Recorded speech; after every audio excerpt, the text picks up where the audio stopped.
Alright, so we're going to be starting to read A Christmas Carol by Charles Dickens.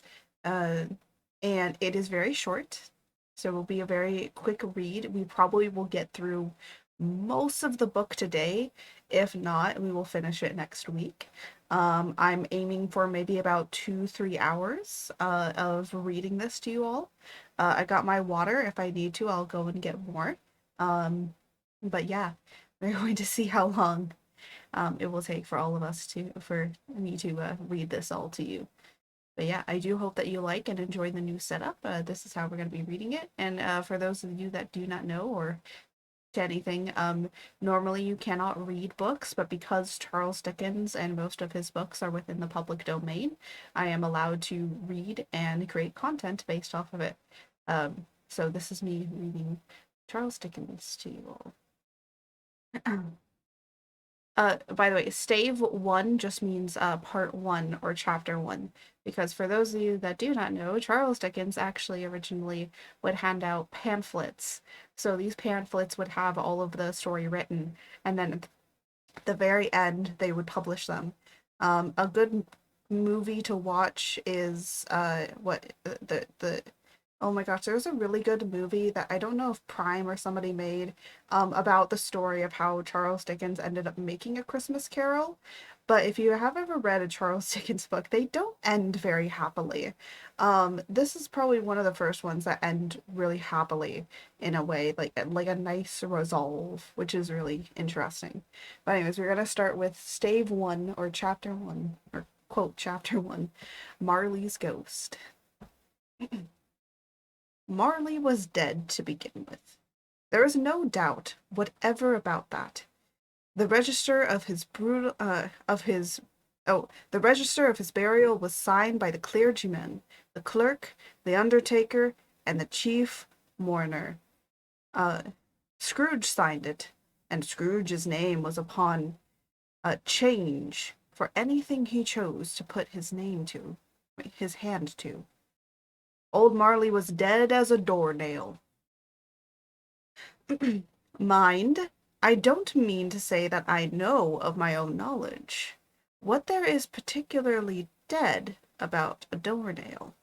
I might have been inclined myself to regard a coffin nail as the deadest piece of iron oh my god, ironmongery in the trade.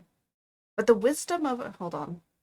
I need music. I'm gonna listen to some instrumental music while we're listening while I'm reading this because I need like stuff in the background. No, I don't want to listen to that. Where is my stuff? Oh, is it not here? Oh no, for some reason that is not here. Why do I have to search for it?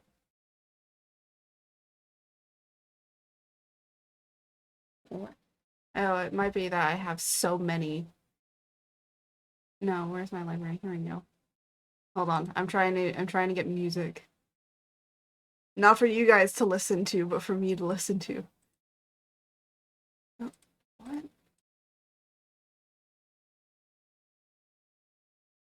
What do you mean this is all I have? Oh my gosh, did it not? Are you kidding me? I know I put it on here. This is so upsetting to me. One of my favorite playlists for some reason is not on here. Uh, Here, let me record what it is because for some reason this is something on Spotify. For some reason, my Spotify on my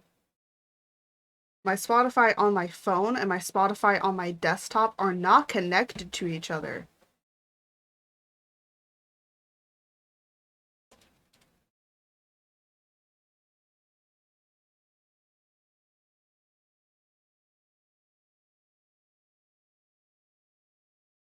And I don't know why that is. Here we go. Jeez. Don't know why that wasn't on here. And I'm gonna make sure you guys can't hear it. Hold on, let me go to sounds. Uh, there we go. It is now off. You cannot hear it. Good. Good job. Okay. Sorry, I needed some music, some nice music to be listening to in the background with this. Anyways, continuing on. I'm gonna start from the second paragraph over again. Oh, hello, Otto. Welcome, welcome. You have Christmas spooks. Yes. I just put on some music in the background because I was like, it's too silent. It's too silent. So I'm listening to some music. You cannot hear it though. It is all kind of quote copyrighted music, so I can't. Oh, and Otto's changed today. Oh wow. Chris, you know what? That actually fits. That actually fits. The little penguin fits. I'm gonna start from this paragraph. You know what's great now is that I have the ability. Stop. I have the ability to now show you and highlight what I'm reading, which is nice. We have the technology. Uh, anyways, I'm starting from the second paragraph. Mind, I don't mean to say that I know of my own knowledge that there is particularly dead, what is particularly dead about a door nail. I might have been inclined myself to regard a coffin nail as the deadest piece of ironwork in the trade, but the wisdom of our ancestors is in the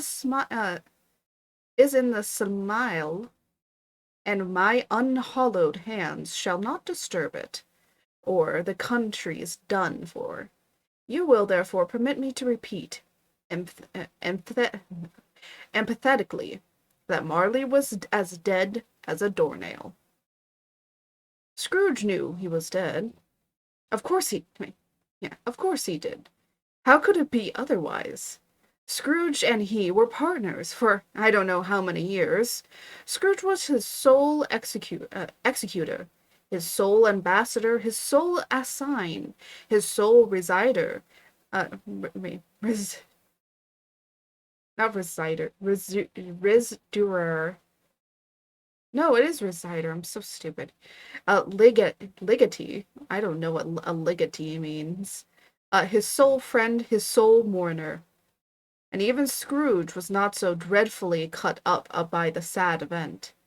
But that he was an excellent man of business on the very day of the funeral, and solemnized it with an undoubted bargain. The mention of Marley's funeral brings me back to the point I started from. There is no doubt that Marley was dead. This must be distinctly understood, or nothing wonderful can make of the story I am about to relate. If we were not perfectly convinced that Hamlet's father died before the play began, there would be nothing more remarkable in his taking a troll at night in an easterly wind upon his ramparts. Than there would be in any other middle-aged gentleman harshly turned out after dark in a breezy spot. St. Paul's churchyard, for instance, literally to astonish his son's weak mind. Scrooge never painted out old Marley's name. There it stood, years afterwards, above the warehouse door. Scrooge and Marley, the firm was known as Scrooge and Marley. Sometimes people knew the business called Scrooge, and sometimes Marley. But he answered to both names. It was all the same to him. Oh, but he was a tight-fisted hand at the grindstone, Scrooge. A squeezed wrench, grasping, scraping, clutching, covetous old sinner. Hard and sharp as flint, from which no steel had ever struck out gorgeous fire.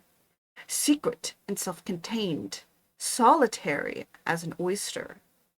The cold within him froze his old features, nipped his pointed nose, shriveled his cheeks, stiffened his gaunt, made his eyes red, his thin lips blue, and spoke out screwedly in his granting voice. A frosty rind was on his head, and on his eyebrows and his weary chin. He carried his own low temperature always about with him. He iced his office in the dog days, and didn't thaw it 1 degree at Christmas. External heat and cold had little influence on Scrooge.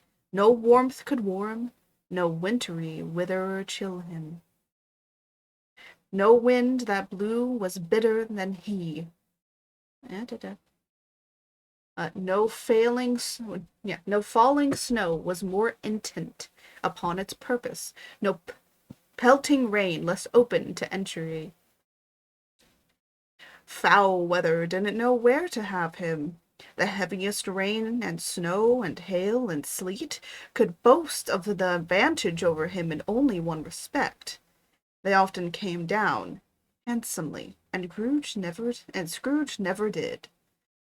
Nobody ever stopped him in the street to say, with gladsome looks, "My dear Scrooge, how are you? When will you come to see me?" No beggars implored him to bestow a trifle. No children asked him what it was o'clock. No man or woman ever once in all his life inquired the way to such and such a place of Scrooge. Even the blind man's dog appeared to know him, and when they saw him coming on, would tug their owners into doorways and up courts, and then would wag their tails as they said, "No eye at all is better than an evil eye, Dark Master." You know what's interesting about, sorry, I'm getting into this, but you know what's very interesting? I'm gonna lay some deets for you. A Christmas Carol came out around in the same years as Frankenstein, because both of them are classified as Victorian Gothic fiction. Both of them are classified under Victorian Gothic fiction. That means when people were reading Christmas Carol, they were probably also reading Frankenstein. Just imagine that. So actually, we couldn't be reading them at a perfectly good time. So yeah. I feel at one point, do you guys want me to read to you the first ever Gothic fiction novel there is? Because I have it. I have it on here in the same way. I will read it to you. It's awful. It is awful to read it. Because it is written like Elizabethan English. And if you know anything about Elizabethan English, oh my god. That is probably worse than anything you could ever read. If you had to read anything of like Hamlet, well, if you know of Hamlet, if you know of Romeo and Juliet and how they speak, basically imagine trying to read that and not understanding a single word. That is exactly what it is, and it's oof. It's an oof. It's an oof to read. And trust me, we all had pain. I'm trying to remember what it was called. I know you mentioned it before. My mind is drawing blank. It's called Castle of Otranto. Um, it is 5 chapters. I'm not even joking. It is 5 chapters long. But again, it's all written in Elizabethan English, and it's hard to read it. Because the thing is that every time that I speak something, every paragraph, I'm probably going to have to explain to you what they're talking about. Because unless you understand how they write in a way, you won't understand what the hell they're saying. Here, I think I'll do it another time when I'll do it. You know what? Maybe for something I'll do it. Might make a good drinking game where I take a shot every time I'm confused. Oh, you would be dead. You would be dead. Do we want to do a drinking game of every time my chat is confused about what they're talking about, I take a drink? We're all gonna be dead. We'll need new kidneys after it. Cause I'm a person that has read.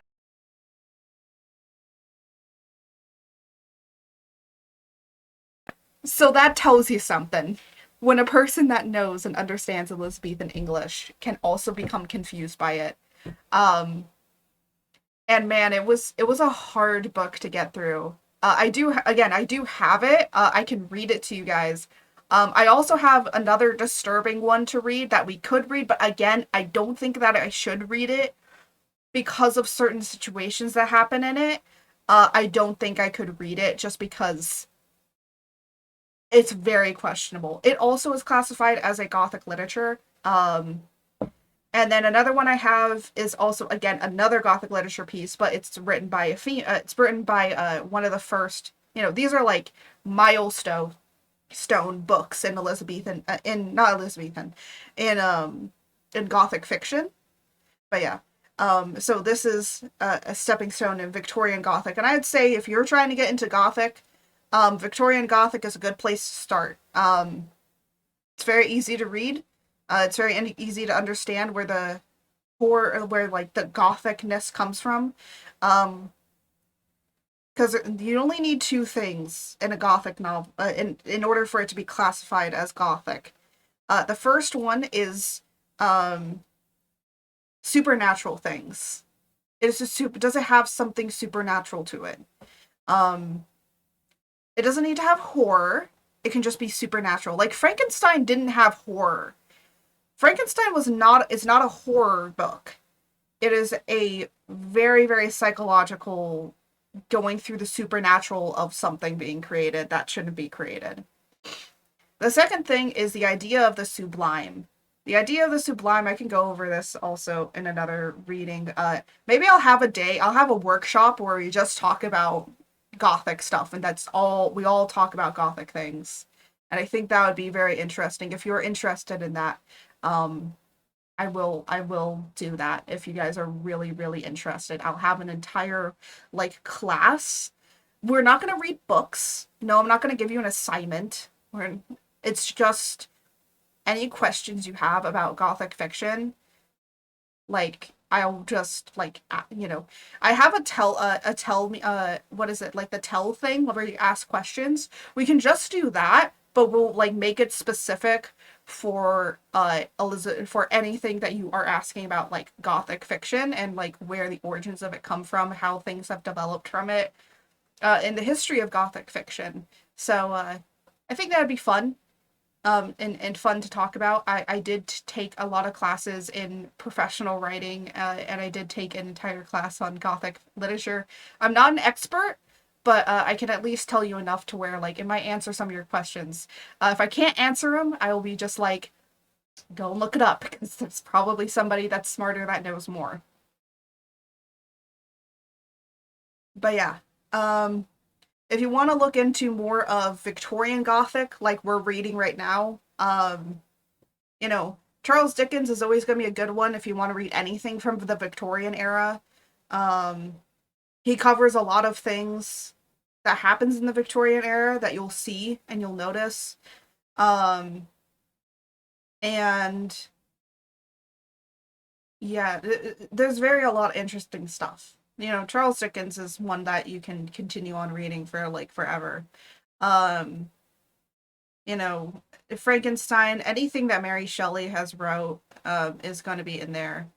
Anything that I gotta see what other books, but there is Dracula. Dracula is probably more confusing to me than Castle of Otranto, which is saying something. Um, I do have it, but I had to stop reading it because I got way too confused with everything. There's like so many different points of view. So, but anyways, let's continue back with but what did Scrooge care? But what did Scrooge care? It was the very thing he liked, to edge his way along the crowded paths of life. Dracula's like you have to be in a specific mood and mindset to read it. Yeah, here, let me actually grab Dracula really quickly. No, here, I got it. I got Dracula. Let me, I'll just read a little excerpt of Dracula. Um, so first off, let me just, the size of Dracula is like the same size, or no, here. Let me see how many pages it is. No, I don't want notes. This is Dracula by Bram Stoker. Oh my god. Oh, there are the pages. They're at the bottom. So remember, Dracula, Frankenstein was like 200 something pages. Charles Dickens here is going to be about the same, but well, probably less, probably about 150. Um, Dracula here is almost 400 pages. And the entirety of the book, even though it has like quote chapters, the entirety of Dracula is written like this. Um, it says it actually does. I will say this book was a reinterpretation of it, but the original book and how it's written, none of the letters are in order. None of the letters are in order. You have to literally piece the entire story of Dracula yourself. Which, if you're like up for a challenge, like go ahead and get an original edition book. This person though actually put the story in order to how you're supposed to read it. Um, and it's really weird because the dates are all weird. For different things. It does try to keep the dates in order.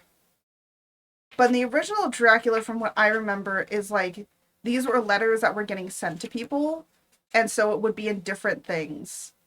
But yeah, it is a dense book, I will say, because it's there's a lot of letters. It's just all written in letters, so it's all from different people's point of view, and eventually you get confused. But anyways, let's get back.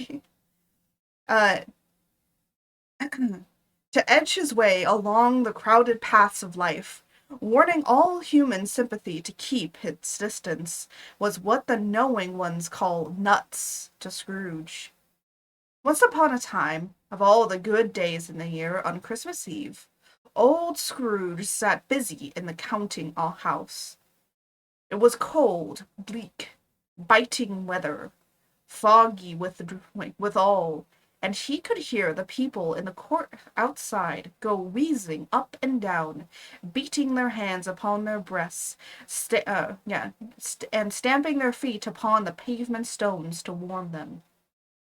The city clocks had only just gone 3, but it was quite dark already. It had not been light all day, and candles were flaring in the windows of the neighboring offices like ruby smears upon the pallid brown air. The fog came pouring in at every chink. I will send you to Jesus. Oh my god. Every chink and keyhole, and was so dense without that although the court was of the narrowest, the houses opposite were mere phantoms. To see the dingy cloud come drooping down, obscuring everything, one might have thought the nature lived that nature lived hard by, and was brewing on a large scale. The door of Scrooge's counting house was open, that he might keep his eye upon his clerk, who in the dismal little cell beyond a sort of tank was copying letters.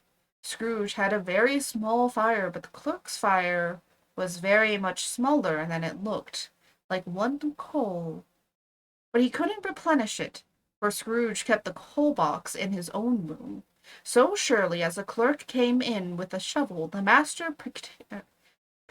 god. The master predicted that it would be necessary for them to part.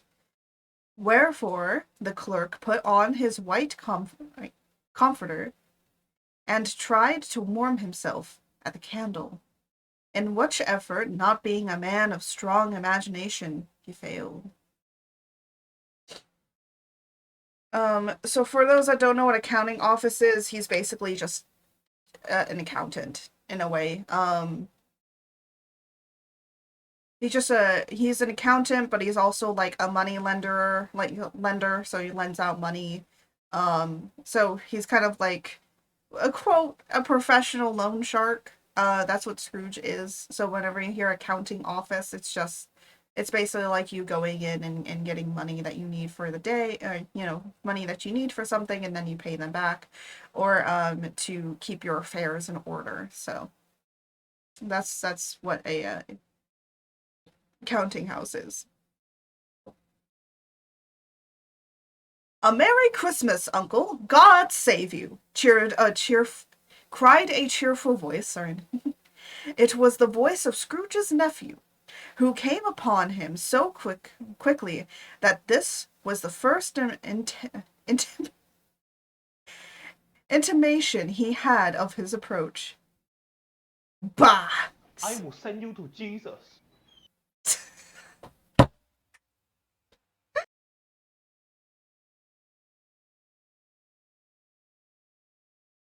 Wait, what the? Oh, holy shit! For a minute, like oh, what the fuck? I was trying to say something, and for some reason, the my mic just decided to go nope. What the hell? Um, I was trying to say I feel like that would be Scrooge's like thing, but that's not what he says. Bah! Said he. Humbug! Oh my gosh, it's hard to do his voice. I'm going to hurt myself with this voice. Oh shit, I actually did. Hold on.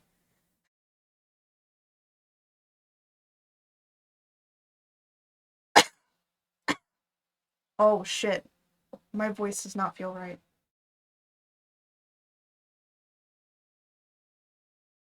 Hold on. Hold on. I'm not broken yet. Uh, he had so heated himself with rapid walking in the fog and frost, this nephew of Scrooge's, that he was all in a glow. His face was ruby and handsome, his eyes sparkled, and his breath smoked again. Christmas a humbug, uncle, said Scrooge's nephew. You don't mean that, am sure. I do, said Scrooge. Merry Christmas. What right have you to be merry? What reason have you to be merry? You're poor enough. Oh, come now, returned the nephew gaily. What right do you have to be dismal? Wait, dismal. Oh my god. What right do you have to be dismal? What reason have you to be morose? You're rich enough. Scrooge, having no better answer ready on the spur of the moment, said, Bah! Again. Followed it up with, Humbug! Oh, don't be cross, uncle, said his nephew. What else can I be, returned the uncle, when I live in such a world of fools as this? Merry Christmas. Out upon Merry Christmas. What's Christmas time to you but a time for paying bills without money? A time for finding yourself a year older but not an hour richer? A time of balancing your books and having every item in them around a dozen of months present and dead against you? If I could work my will, said Scrooge oh my God, indignantly, every idiot who goes about with Merry Christmas on his lips should be boiled with his own pudding, buried with a stake of holly through his heart. He should. Uncle, pleaded the nephew. Nephew, returned the uncle sternly. Keep Christmas in your own way, and let me keep it in mine. Keep it? Wait, keep it? Repeated Scrooge's nephew. But you don't keep it. Let me leave it alone, then, said Scrooge. Much good may it do you. Much good it has ever done you. There are many things from which I might have derived good, by which I was not profited, I dare say, returned the uncle. Or the nephew, sorry. Christmas among the rest, but I am sure I have always thought of Christmas time when it has come around, apart from the veneration due to its sacred name and origin. If anything belonging to it can be apart from that, was a good time, a kind, Forgiving, charitable, pleasant time. The only time I know of. The long calendar of the year, when men and women seem by one constant to open their shut up hearts freely, and to think of people below them as if they really were fellow passengers to the grave, and not another race of creatures bound on other journeys. And therefore, uncle, though it has never put a scrap of gold or silver in my pocket, I believe it has done me good, and will do me good, and I say God bless it. The clerk and the tank involuntarily applauded, becoming immediately sensible to the impropriety. He poked the fire and extinguished the last frail spark forever. Let me hear another sound from you, said Scrooge, and you'll keep your Christmas by losing your situation. You're quite a powerful speaker, sir. Wait, what? You're quite a powerful speaker, sir, he added, turning to his nephew. I wonder you don't go to Parliament. Don't be angry, uncle. Come, dine with us tomorrow. Scrooge said that he would see him. Yes, indeed he would. He went the whole length of the expression, and said that he would see him in extremity first. But why? Cried Scrooge. Oh, sorry, I thought it was Scrooge. But why? Cried Scrooge's nephew. Why? What did you get?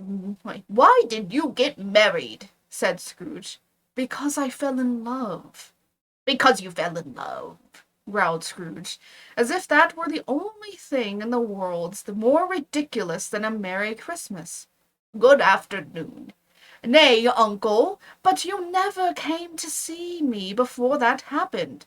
Why give it as a reason for not coming now? Good afternoon, said Scrooge.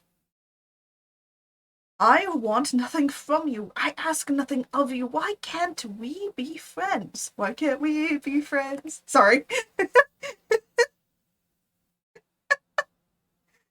That's gonna keep happening, I'm gonna say. Oh wait, hold on. I need to.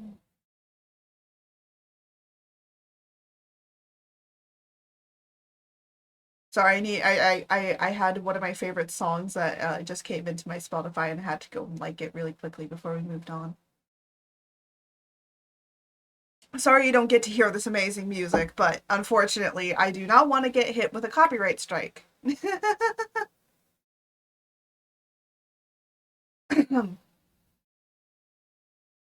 Okay, where were we? Oh yeah. Good afternoon, said Scrooge. I am sorry with all my heart to find you so resolute. You have never had any we have never had any quarrel, to which I have been a party. But I have made the trial in my homage to Christmas, and I'll keep my Christmas humor to the last. So a Merry Christmas, Uncle. Good afternoon, said Scrooge, and a Happy New Year. Good afternoon, said Scrooge.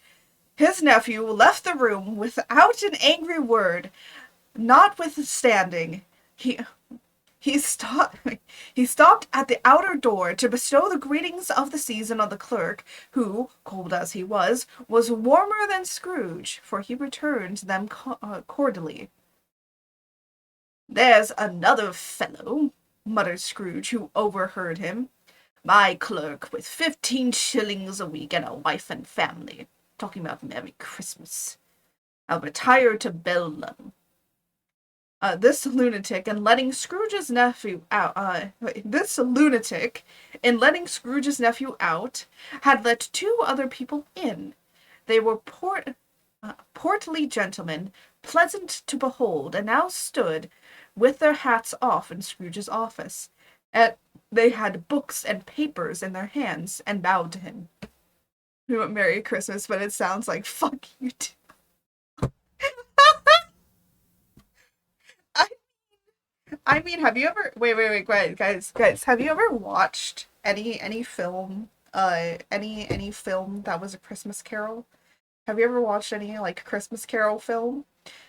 I feel like the best one that I've ever seen out of all of the Christmas carols, the funniest and bestest one will always be the Muppets A Christmas Carol. I'm sorry. I know some people don't like it, but like I just like the nephew in that one. But I love the new one where it's Disney A Christmas Carol and it's what I think it's Jim Carrey playing all the characters. Jim Carrey is the best Scrooge ever. Just like the way that his body moves is so creepy and weird. Um and I feel like it makes the best Scrooge. But in terms of like retelling of A Christmas Carol, I do like the happy, cheerier version of A Muppet's Christmas Carol than the dark, terrifying one that is more akin to the original, because we're going to get into dark and terrifying stuff in here, because that's going to happen. Wait, I just realized Disney has technically made three versions of A Christmas Carol. There's the Jim Carrey one with the 3D animation that literally looks uncanny as hell. Um, there is the Muppets one because they bought Muppets. And there is another one where it's Scrooge McDuck, where Scrooge McDuck plays Scrooge, which kind of is makes sense. Um, but yeah, so technically Disney has three, which is hilarious. Santa Claus. Oh yeah, yeah, yeah. It's already out, dude. The first episode is out. I'm not watching it though. My mom's like, "Oh, is this out?" And I'm like, "Yeah, but also Disenchanted is out, so we're gonna watch Disenchanted instead." When my mom comes back from church, we're gonna watch Disenchanted. She's currently watching Enchanted. Um, I'm not seeing the ending of it, but yeah, how say so is art. Hey, I'm very say so today. But anyways, let's get back to this lunatic. This lunatic and letting Scrooge's nephew out had let. Oh yeah, we already bowed to him. We already got that. Sorry. How bald. Oh my gosh, yeah, Ray has her baldness thing. I don't think I'll ever do a bald redeem. I just hate how it looks and I already have body dysmorphia. I don't need more with my VTuber. I'm sorry.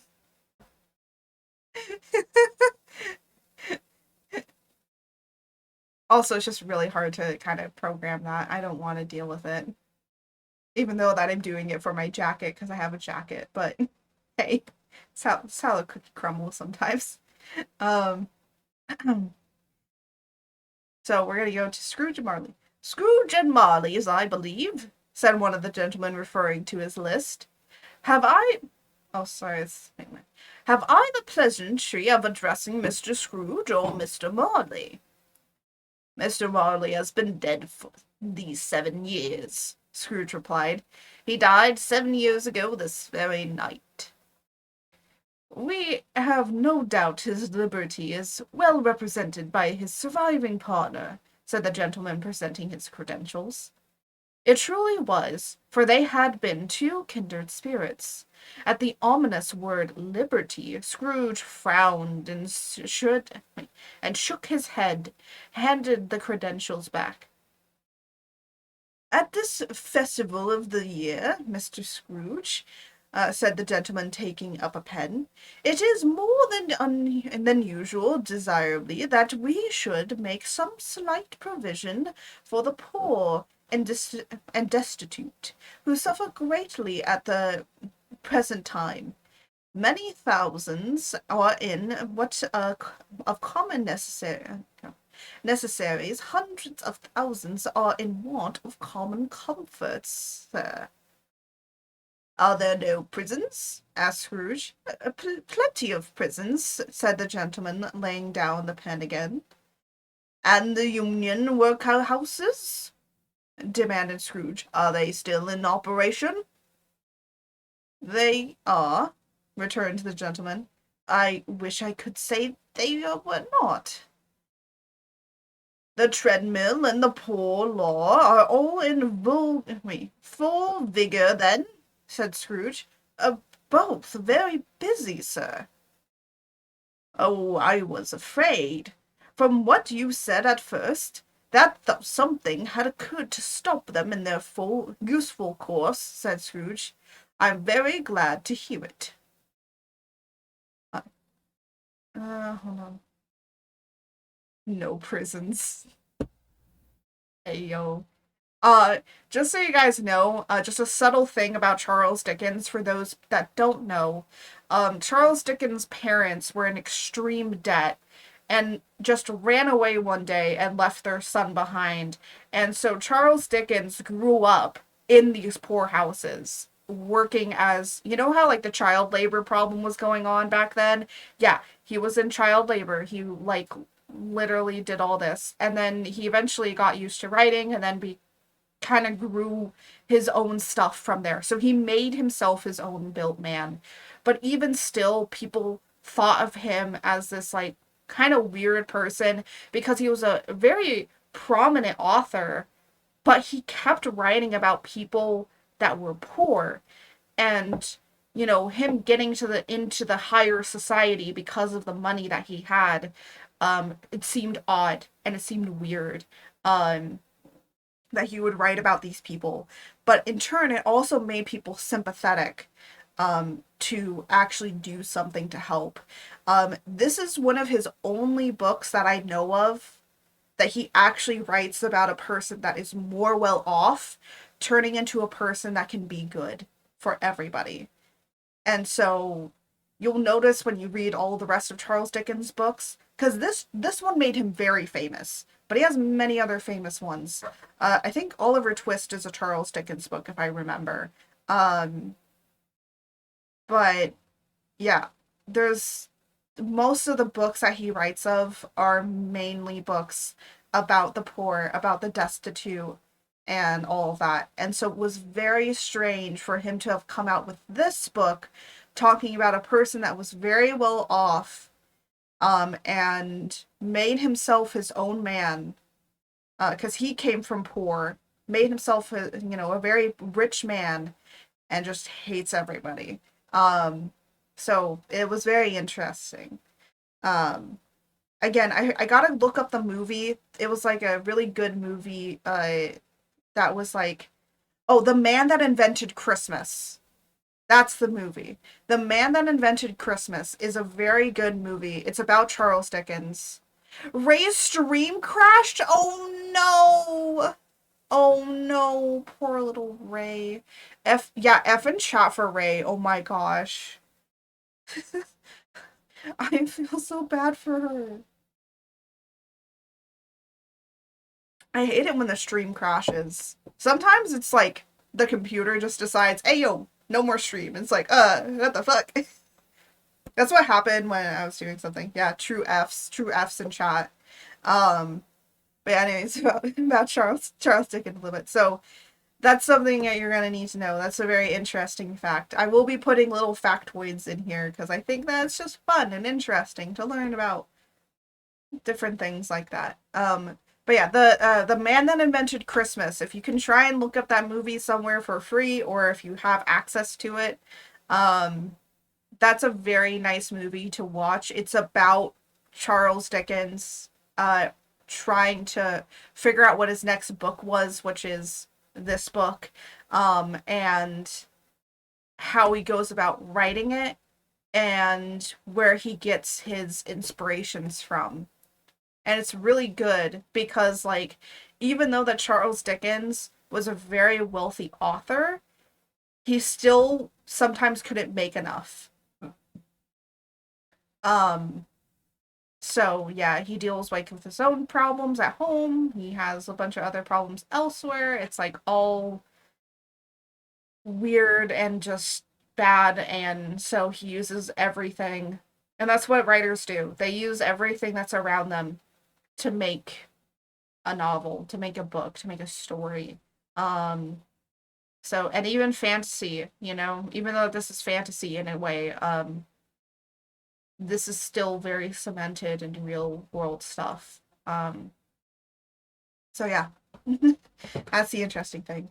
But anyways, so we're gonna start from the very beginning of this. Under the impression that they were scarcely furnished Christian cheer of mind or body to the multitude, returned the gentleman.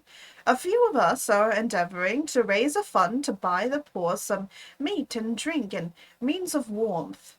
We chose this time because it is the time of all others that we want is neat, keenly. What the fuck? Time is simple. Did you have to put time too simple in this? Why? Why? Uh, yeah. When want is keenly felt, and abundance rejoices. What shall I put you down for? I'm trying to think of what I was gonna say. Oh, another thing. Christmas as we know it was actually not as big as a gift giving or being kind to others as it is today. Some people do attest that Charles Dickens writing A Christmas Carol did help with that. Eventually, we would have gotten to this stage that we currently are with Christmas.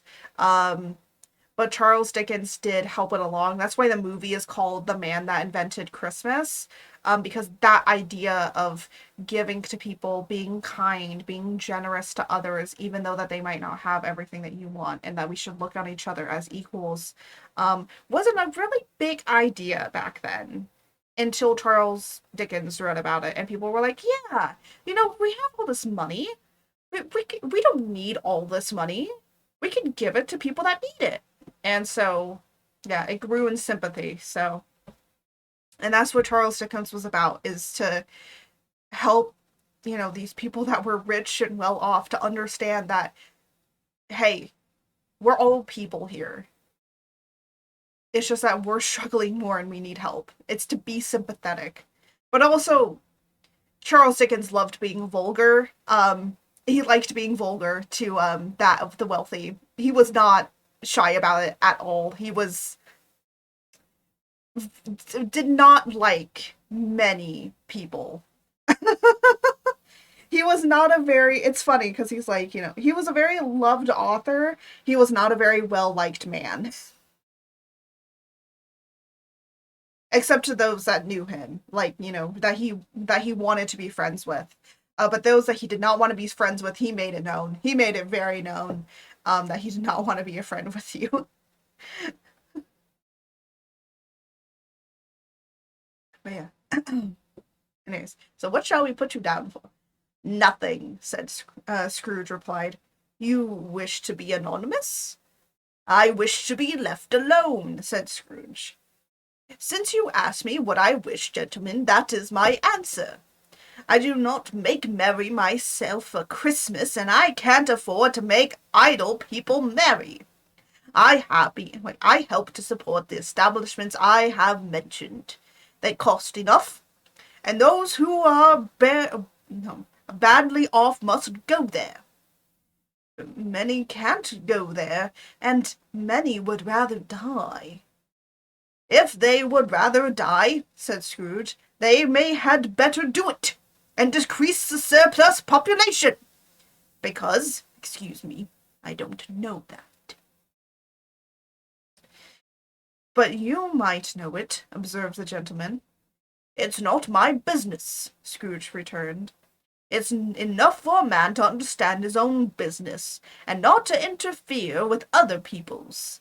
Mine occupies me constantly. Good afternoon, gentlemen. Seeing clearly that it would be useless to pursue their point, the gentlemen withdrew. Scrooge resumed his labours, an improved opinion of himself, and a more facious temper than was usual with him. Meanwhile, the fog of darkness thickened, so that the people ran about with flaring links, proffering their services to go before horses and carriages, and conduct them on their way. The ancient tower of a church was gruff. Old Bell was always peeping slily down at Scrooge, out of the Gothic window in the wall became invisible, and struck the hours and quarters in the clouds, with tremorless vibrations afterwards of its teeth were chattering in its frozen head up there. The cold became intense. In the main street at the corner of the court, some laborers were repairing the gas pines, and had lighted a great fire in a bazaar, round which a party of ragged men and boys were gathered, warming their hands and winking their eyes before the blaze in rapture. The water plug began left in solitude, its overflowing sullen. Oh my god. Stop. Oh, oh wait. Did Ray start streaming at like some time? Oh, she started streaming then and then it crashed. Oh no. Oh no. She had barely even started streaming. Oh my god. Sorry, I just saw it because I got an alert on my phone. It's like, shut up. Anyways, where was I? Oh, rank man. Oh, it's overflowing sullenly congealed and turned to misanthrope misanthropic ice. The brightest of the shops were holly springs, and berries crackled in the lamp. Heat of the windows made pale faces ruby as they passed. Palt- uh, Palteries and grocers' trades became a splendid joke, a glorious pageant with which it was next to impossible to believe that such a dull principles as began and sale and anything to do. The Lord Mayor, in the stronghold of the mighty mansion house, gave orders to his 50 cooks and butlers to keep Christmas as a Lord Mayor's household should, and even the little tailor whom he had fined 5 shillings on the previous Monday for being drunk and bloodthirsty in the streets, stirred up tomorrow's pudding in his garment. With his lean wife and baby sailed out to buy the beef. Forger yet and colder, piercing, searching, biting cold. If the good Saint Dunstan had but nipped the evil spirit's nose with a touch of such weather as that instead of using the familiar weapons, that indeed he would have roared to lusty purposes. Right, to lusty purpose. The owner of the scant young nose gnawed and mumbled by the hungry cold as bones are gnawed by dogs, stooped down at Scrooge's keyhole to regale him with a Christmas carol.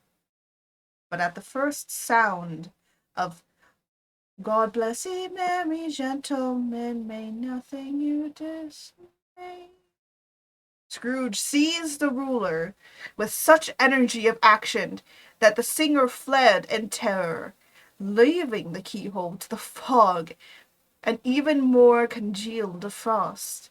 At length the hour of shutting up the counting house arrived.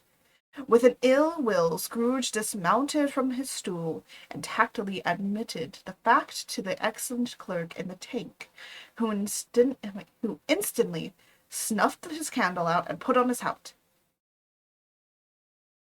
"You'll want all day tomorrow, I suppose," said Scrooge. "If quite convenient, sir." "It's not convenient," said Scrooge, "and it's not fair. If I was to stop 1/2 crown for it, you'd think yourself ill-used. I'll be bound." The clerk smiled faintly. "And yet," said Scrooge, "you don't think me ill-used, and when I pay a day's wages for no work." The clerk observed that it was only once a year. "A poor excuse for picking a man's pocket every 25th of December," said Scrooge. buttoning his great coat to the chin. Scrooge on that Jesse Bezos mindset. Dude, dude, dude. You don't even know.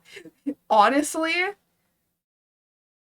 I I really will. I feel like we will. There will be a writer that will come out that will be exactly like Charles Dickens, where they become so famous with their money that they literally shit on all the people that they literally write about. Well, that they like because remember, Charles Dickens was extremely popular with like the richest people ever. So that includes like, Jeff Bezos back in the day and Elon Musk back in the day. Like he was basically popular with those people. Like they loved reading his book because they could afford to buy the books.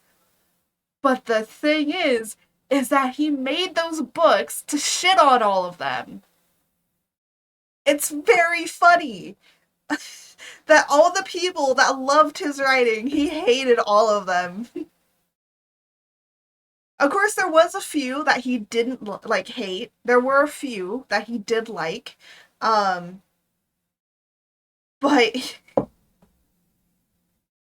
yeah. So that's a funny thing.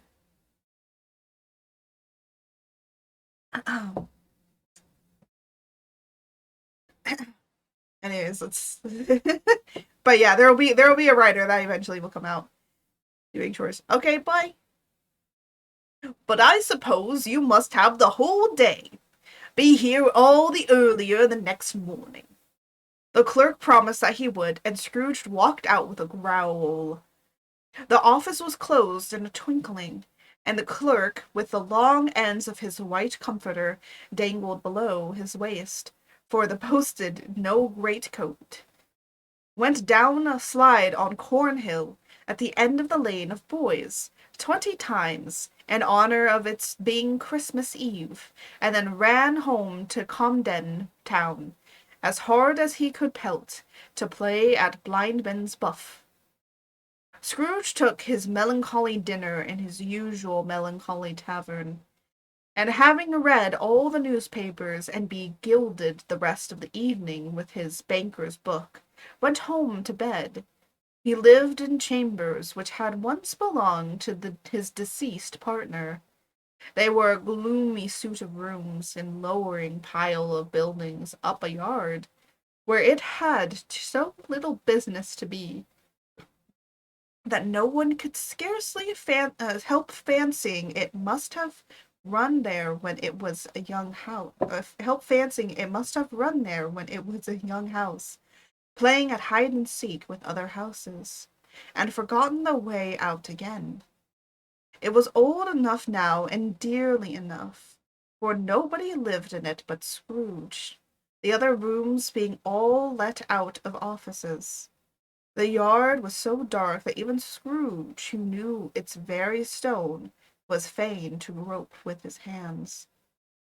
The fog and frost so hung about the black old gateway of the house that it seemed of its genius of the weather sat in mournful meditation on the threshold. Now it is fact that there was nothing at all particular about the knocker on the door, except that it was very large. It is also a fact that Scrooge had seen it night and morning during the whole residence in that place. Also, Scrooge had as little of what it called fancy about him as any man in the city of London, even included with a... Hold on. Also that Scrooge, as little of what it is called fancy about him as any man in the city of London, even including, which is a bold word. The corporation, aldermen, and livery. Livery. I don't know. It's either or, honestly. Uh, Let it also be borne in mind that Scrooge had not bestowed one thought on Marley since his last mention of 7 years' dead partner that afternoon. And then let any man explain to me, if he can. How it happened that Scrooge, having his key in the lock of the door, saw the knocker without its undergoing any intermediate process of change. Not a knocker, but Marley's face. Marley's face. It was not it was not in particular shadow as that other objects in the yard were, but had a dismal light about it, like a bold lobster in a dark cellar.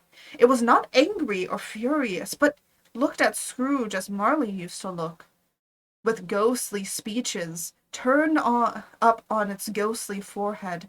The hair was curiously stirred as it by breath or hot air, and though the eyes were wide open, they were perfectly motionless.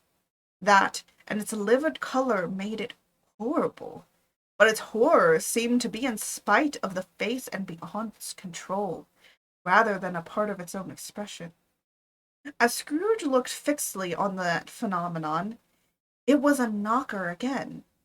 To say that he was not startled, or that his blood was not conscious of a terrible sensation to which it had been a stranger from infancy, would be untrue. But he put his hands upon the key he had relinquished, turned it sturdily, walked in, and lighted his candle. He did pause, with a moment's irresolution, before he shut the door. He did look cautiously behind it first, as if half expected to be terrified with the sight of Marley's pigtail sticking out into the hall. But there was nothing on the back of the door, except the screws and nuts that held the knocker on. So he said, "Pop, pop," and it closed it with a bang. The sound resounded through the house like thunder. Every room above, and every cask in the wine merchant's cellars below, appeared to have a separate peal of echoes of its own. Scrooge was not a man to be frightened by echoes. He fastened the door, and walked across the hall and up the stairs, slowly too, trimming his candle as he went. You may talk vaguely about driving a coach and six up a good old flight of stairs, or through a bad young Act of Parliament, but I mean to say you might have got a hearsay up the staircase. Wait, no, got a hearse up the staircase, and taken it broadwise, with the splinter bars towards the hall, and the door towards the bolsters, and done it easy. There was plenty of width for that, and room to wait. Sorry, hold on. I missed my spot. Hold on. So there's plenty of width. So it's a big staircase. They're trying to say it's a big staircase.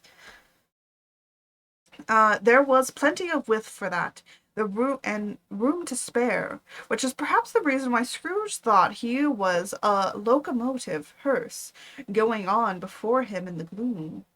Half a dozen gas lamps out of the street wouldn't have lighted the entry too well, so you may suppose that it was plenty dark with Scrooge's dip. Up Scrooge went, not caring a button for that.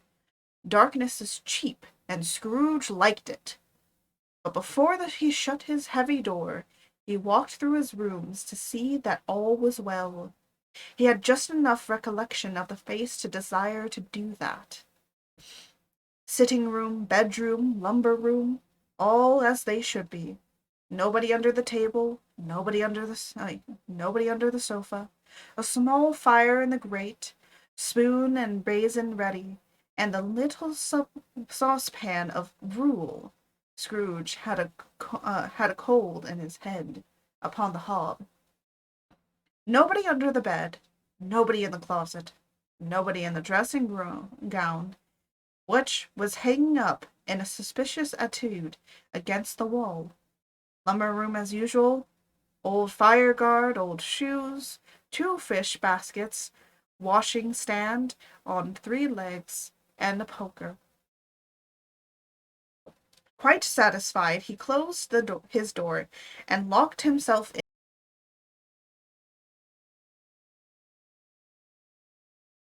Secured against surprise, he took off his carvet, put on his dressing gown and slippers, and his nightcap, and sat down before the fire to take his gruel.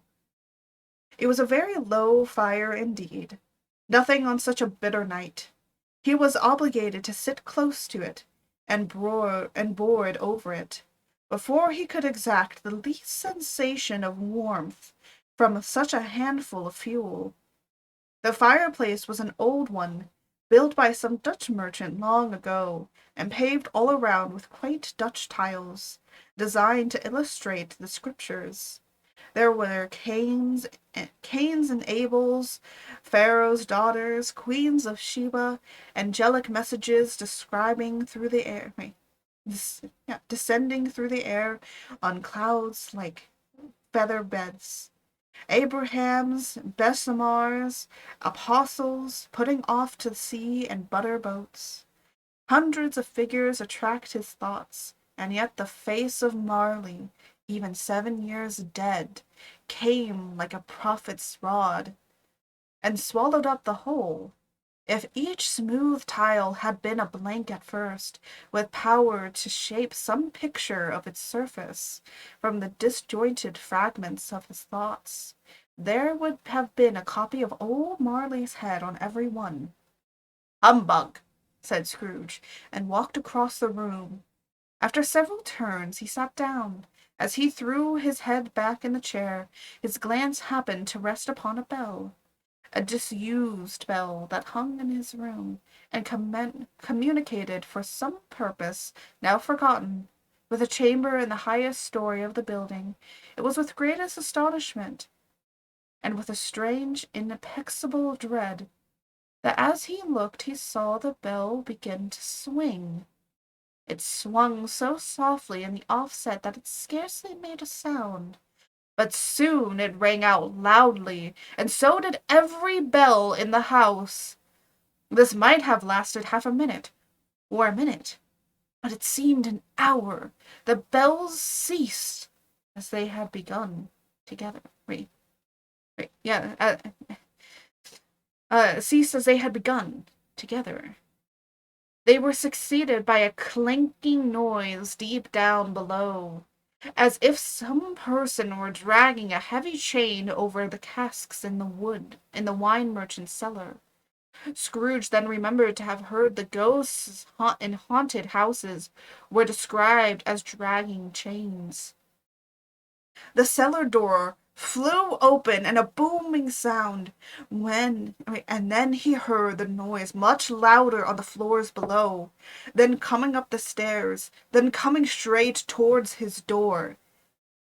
"It's humbug still," said Scrooge. "I won't believe it."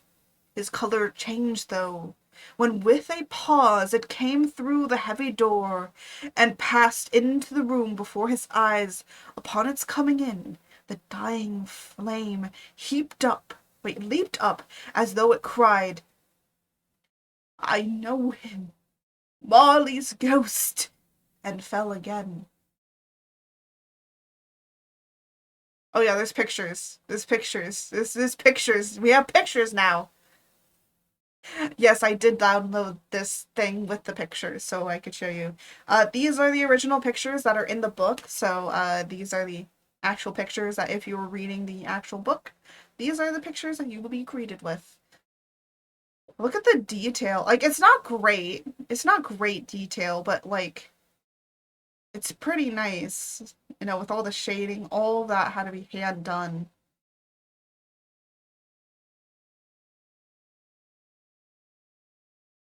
Yeah. Can I move down? No, I have to be. I have to always do this. Okay. Yeah, Marley's ghost.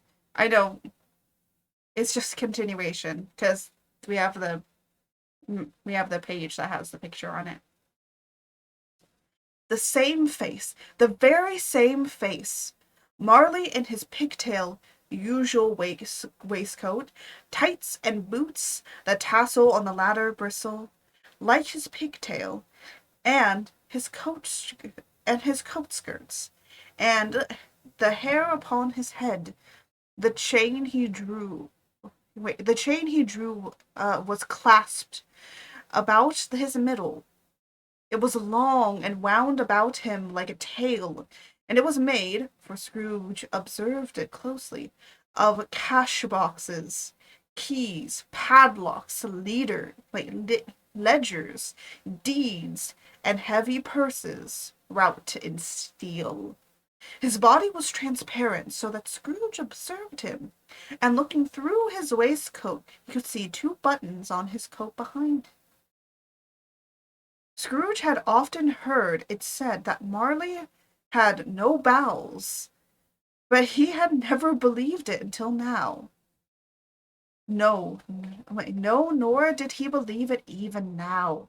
Though he looked the phantom through and through, and saw it standing before him, though he felt a chilling influence of its death-cold eyes, and marked in every texture of the folded, oh my god, and folded kerchief bound about its head and chin, which wrapper he had not observed before. He was still incredulous, and fought against his senses. How, how now? Said Scrooge, caustic and cold as ever. What do you want from me? Much. Marley's voice, no doubt about it. Who are you? Ask me who I was. Sorry, I'm gonna get loud in this. Please turn your headset down. It is going to get loud, and I'm going to move this mic a little bit back. Just so you all know, the mic is actually 2 feet away from me, so we're going to get loud. And if my mom comes in, it's like, what are you doing? It's like, Mom, I'm reading, so don't worry about it. We're reading Scrooge stuff. We'll, okay.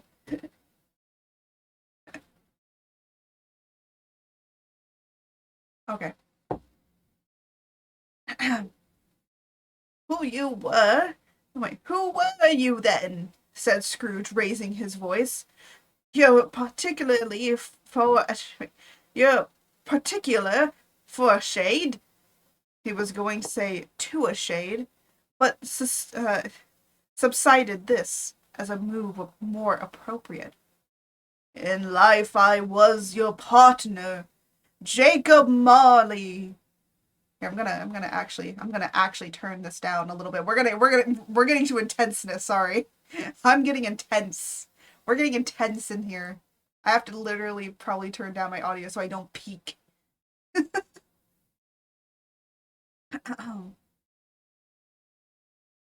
Can you can you sit down?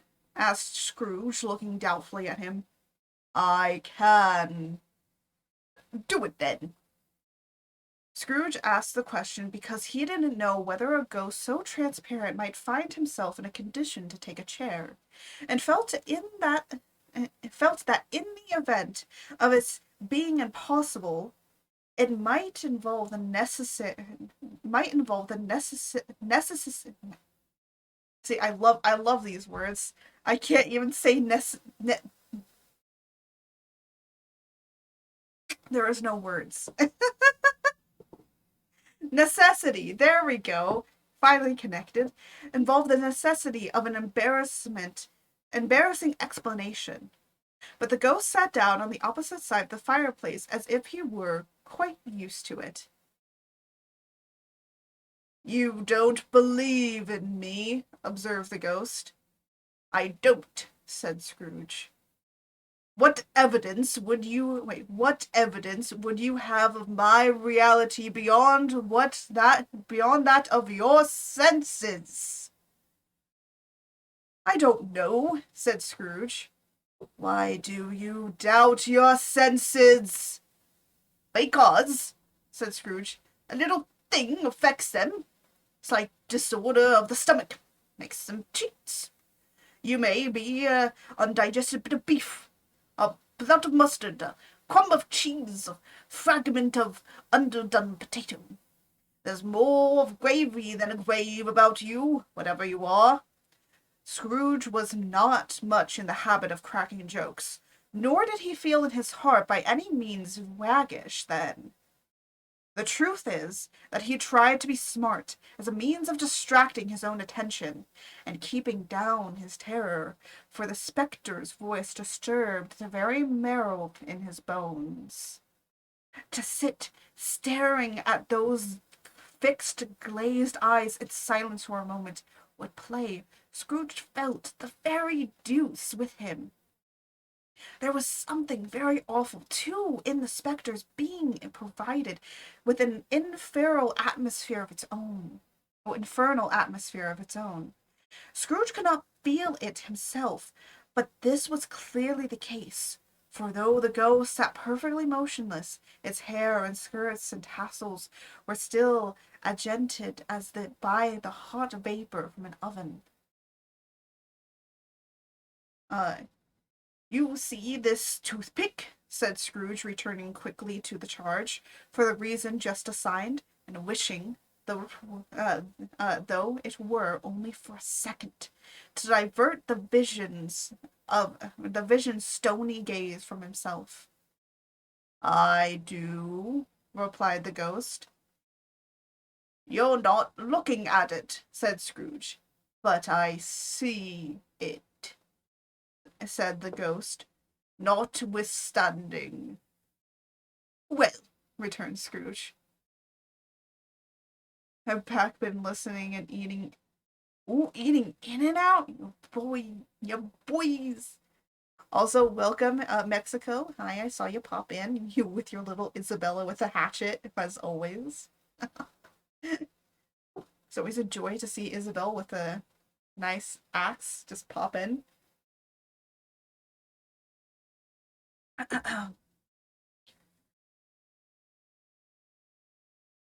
Oh my goodness. I'm back. There we go. Cracked it all.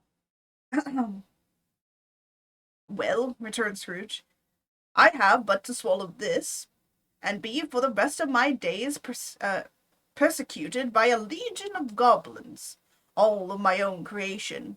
Humbug, I tell you, humbug! At this the spirit raised a frightful cry, should it change with such a dismal and appalling noise that Scrooge held on tight to his chair to save himself from falling in a swoon. But how much greater was his horror when the phantom, taking off the bandage around his head as if it were too warm to wear indoors, its lower jaw dropped down upon its breast.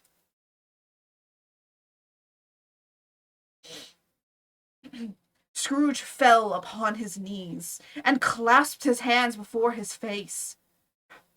Mercy, he said. Dreadful apparition, why do you trouble me? Man of the worldly mind, replied the ghost, do you believe in me or not? I do, said Scrooge. I must. But why do spirits walk the earth? Why do they come to me? It is required of every man, the ghost returned, that the spirit within him should walk abroad among his fellow men, and travel far and wide. And if that spirit goes not forth in life, it is condemned to do so after death. It is doomed to wander through the world. Oh, woe is me, and witness what it cannot share, but might have shared on earth, and turn to happiness. Again the spectre raised a cry and shook its chains, wrung its shadowy hands. You are you are fretted, said Scrooge. Tell me why. Oh my gosh, I can't do Scrooge's voice anymore. I think my voice has just decided, no, fuck that. You're not doing Scrooge's voice anymore. I'm trying to do voices. I wear the chains I forged in life, replied the ghost.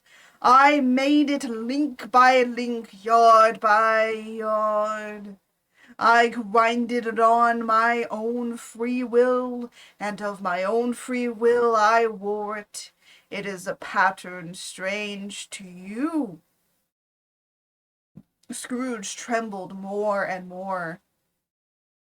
Or would you know, pursued the ghost, the weight and length of the strong coil you bear yourself? It was full as heavy and as long as this 7 Christmas Eves ago. You have labored on since, and it is a ponderous chain.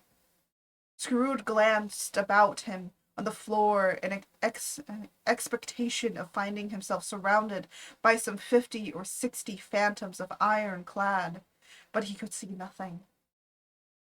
Jacob, he said imploringly, imploringly.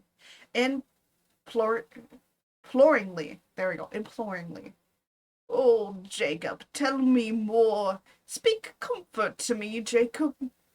I have none to give, the ghost replied. It comes from other regions, Ebenezer Scrooge, and is conveyed by other ministers to other kinds of man. Nor can I tell you what I would. A very little more is all permitted to me. I cannot rest, I cannot stay, I cannot linger anywhere. My spirit never walked beyond our counting house. Mark me! In life my spirit never roved beyond the narrow limits of our money-changing hole. And weary journeys lie before me. It was a habit with Scrooge, whenever he became thoughtful, to put his hand in his breeches pocket, pondering on what a ghost had said. He did so now, but without lifting his eyes on getting off his knees.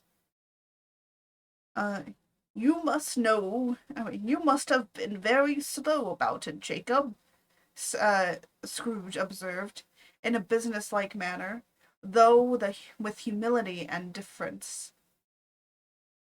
Slow, the ghost repeated. 7 years dead, muttered Scrooge, and travelling all this time? The whole time, said the ghost. No rest, no peace. Incense of torture, of remorse. You travel fast, said Scrooge. On the wings of the wind, replied the ghost. Might have got over quite quality of ground in 7 years. Quantity of ground in 7 years, said Scrooge. The ghost, on hearing this, set up another cry, clanking its chains so hideously in dead silence of the night, that the ward would have been justified in indicting it for a nuisance. Oh, captive bound and double ironed, cried the phantom, not to know the ages of innocence labor by more immortal creatures, for this earth must pass into eternity before the good of which it's susceptible is all developed. Not to know that any Christian spirit working kindly in its little sphere, whatever it may be, will find its mortal life too short for its vast means of usefulness. Not to know that no space of regret can make amends for one's life's opportunities misused, Yes, such was I! Oh, such was I! But you were always a good man of business, Jacob, flattered Scrooge, who now began to apply this to himself. Business? Cried the ghost, wringing in his hand. Mankind was my business. The common welfare was my business. Charity, mercy, forbearance, and benevolence were all my business. The dealings of my trade were but a drop of water in the comprehensive ocean of my business. It held up its chain at arm's length, as if that were the cause of all this unveiling grief, and flung it heavy upon the ground again.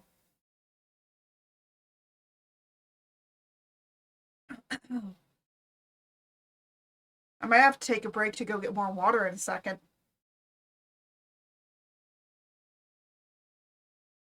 I will say after this, will I have a voice? Probably not.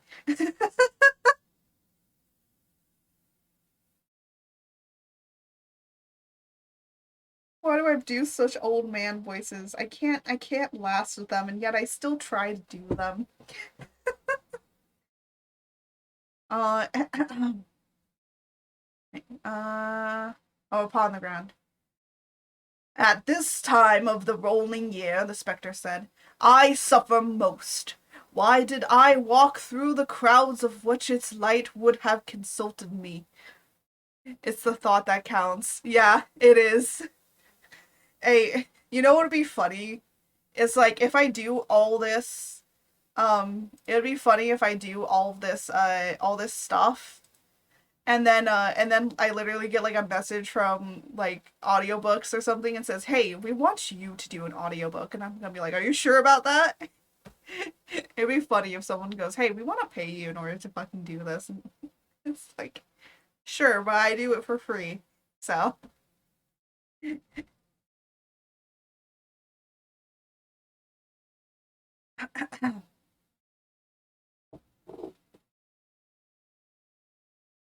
um, where were we? Oh yeah. And the specter said, Uh, I suffer most.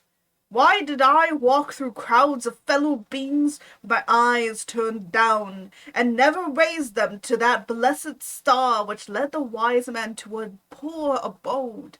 Were there no poor homes to which its light would have conducted me? Scrooge was very much dismayed to hear the spectre going on at this rate, and began to quake exceedingly. Hear me, cried the ghost. My time is nearly gone. I will, said Scrooge. But don't be hard upon me. Don't be flowery, Jacob. Pray. Now it is that I appear before you in a shape that you can see. I may not tell. I have sat invisible beside you many and many a day. It was not an agreeable idea. Scrooge shivered and wiped the perspiration, pers- pers- precipitation from his brow. That is no light part of my penance, pursued the ghost. I am here tonight to warn you. You have yet a chance and hope of escaping my fate. A chance and hope of my procuring Ebenezer. You were always a good friend to me, said Scrooge. Thank ye. Aye. You will be haunted, resumed the ghost, by three spirits. Scrooge's countenance fell almost as low as the ghost had done. It is that the chance and hope you mentioned, is that the chance and hope you mentioned, Jacob? He demanded in a flattering voice. It is. I think I'd rather not, said Scrooge. Without their visits, said the ghost, you cannot hope to shun the path I tread. Expect the first tomorrow when the bell tolls one. Couldn't I trade them all at once and have it over with, Jacob? Hinted Scrooge. Expect the second on the next night at the same hour. The third upon the next night when the last stroke of 12 has ceased to vibrate. Look to look to see me no more, and look that, for your own sake, you remember what has passed between us. When it had said these words, the spectre took its wrappings from the table and bound it round its head, as before. Scrooge knew this by the smart sound its teeth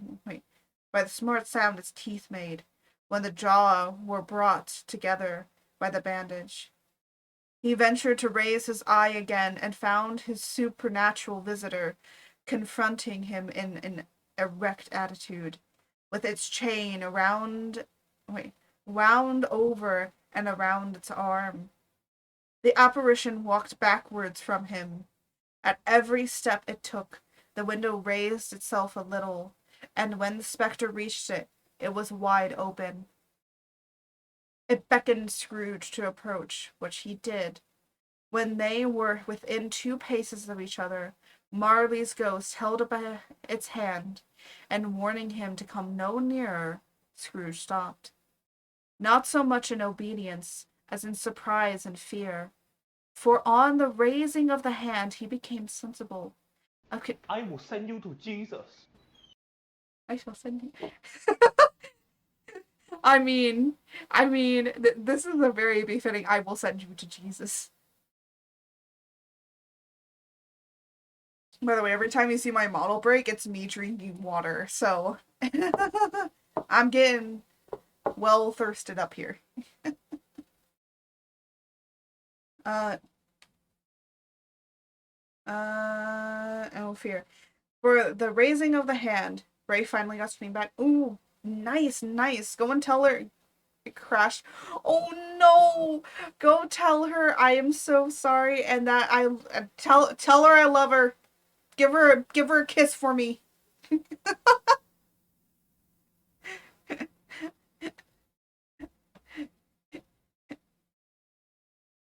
Uh nah, she hates ranch and garlic. What? Okay, tell her I hate her and I want a divorce.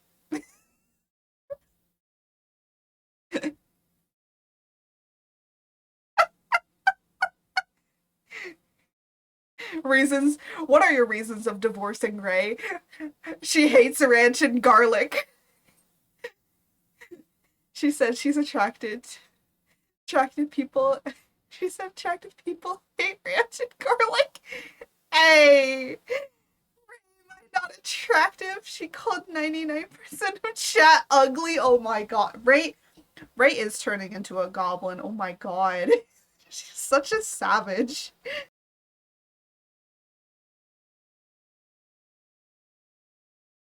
Anyways, I'm trying to read this. This is goddamn. Sensible.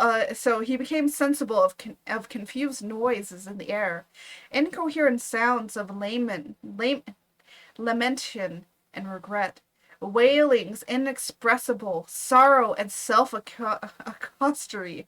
The spectre, after listening for a moment, joined in a mournful degree.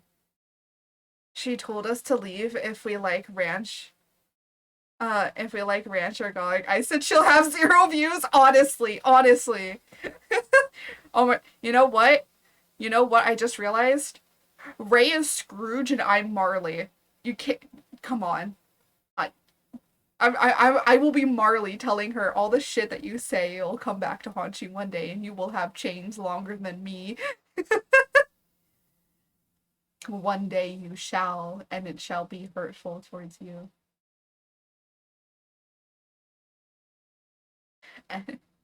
Ray's Christmas Carol arc. Yeah. I shall have to send 3 ghosts to her.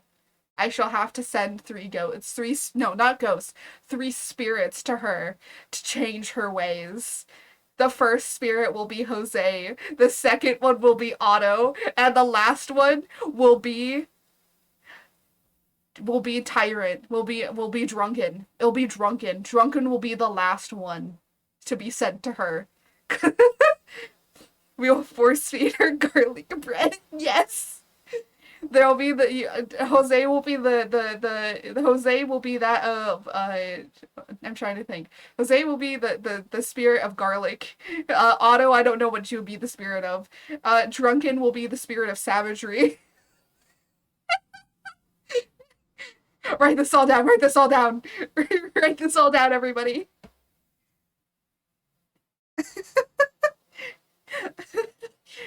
I'm gonna put that. I'm gonna put that on my Twitter. I'm gonna be Ray.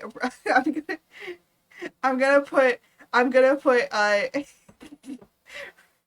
gonna put Ray's Marley on my fucking thing, and everyone's gonna be like, "What?" It's like, yeah, it's a Christmas Carol.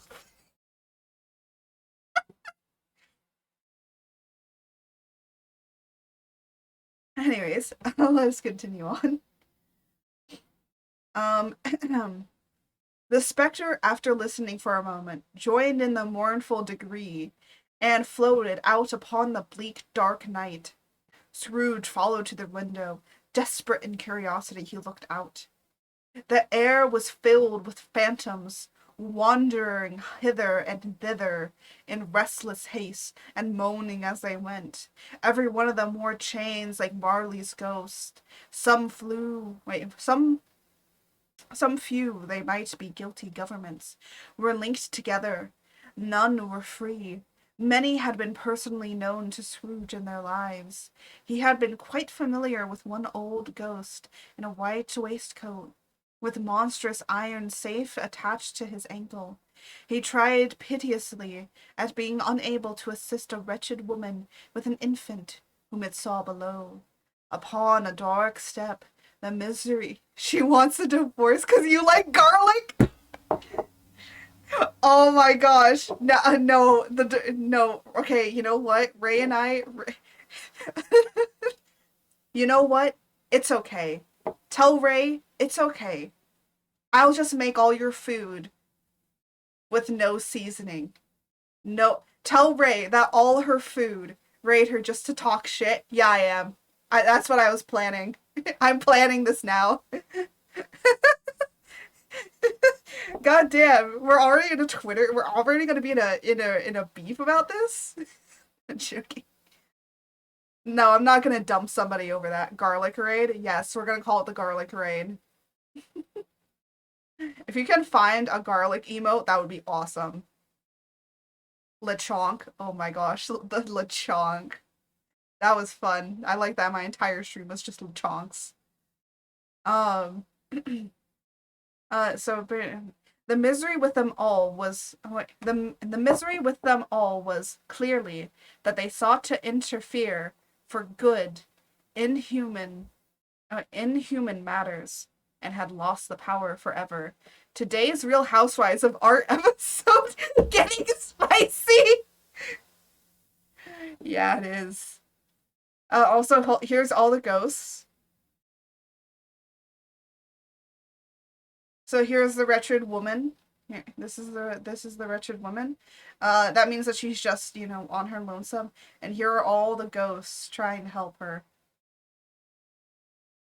Whether these creatures faded into mist, or mist enshrouded them, he could not tell.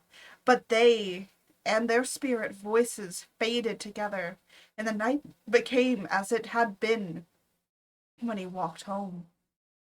Scrooge closed the window and examined the door by which the ghost had entered.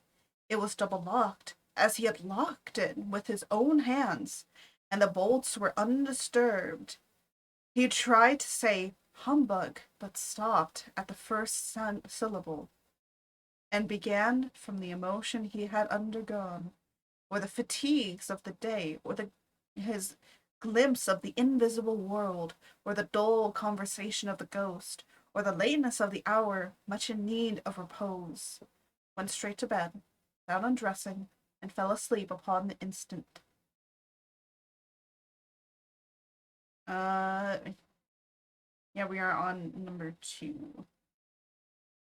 I'm gonna go get more water, and I will be right back. So, George, you're in charge. We're gonna take a little break. I'm gonna read number 2. Just so you guys know, by the way, let me just exit out of here. Just so you guys know, there are only like 5 of these. So we'll read 2, and then we will save the next 3 for next week. Right here, let me just make sure that we have enough Saturdays. Because if so, yeah, because there's only this Saturday and next Saturday, and then that's it. And then I will be on my vacation for the month of December. So yeah, so I'm gonna leave this here. By the way, it does save everything, so like bookmarks it and all, so that's great. But yeah, I will be right back. I gotta go, gotta go get some water and use the bathroom. Take this little break to go get water for yourself, maybe get some food and other things, and I will be right back. So I shall see you all in a minute. George, you're in charge.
It's good to see that none of you have delved into anarchy. I thought I'd come back and there would just be so many anarchy things, but I guess, we've already gotten into the deets of things anyways, so. Hmm. Anyways. So we will read this chapter and then we will and then we will have 2, 3, no, 3, 4, and 5 to read next time. Unless you guys want 3 chapters today and we'll do 2 chapters tomorrow. I mean, next Saturday. But honestly, with all the voices, I don't think I can go on. So we'll read one more.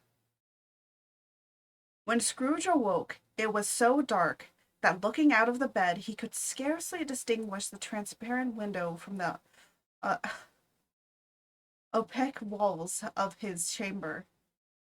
He was endeavoring to pierce the darkness with his ferret eyes, when the chambers of a neighboring church strung the 4 quarters. So he listened for the hour. To his great astonishment, the heavy bell went on from 6 to 7, and 7 to 8, and regularly up to 12. Then he stopped. 12. It was past 2 when he had went to bed. The clock was wrong. An icicle must have got into the works. 12. He touched the spring of. Hi, puppy. Oh, are you okay? You can lay down right there. That's fine. Sorry, my dog's like right here. You munch. I feel like she will run away if I start to get louder or noisier, but I think it'll be fine. He touched the spring of his repeater. Yeah. To correct his most preposterous clock. Its rapid little pulse beat 12 and stopped.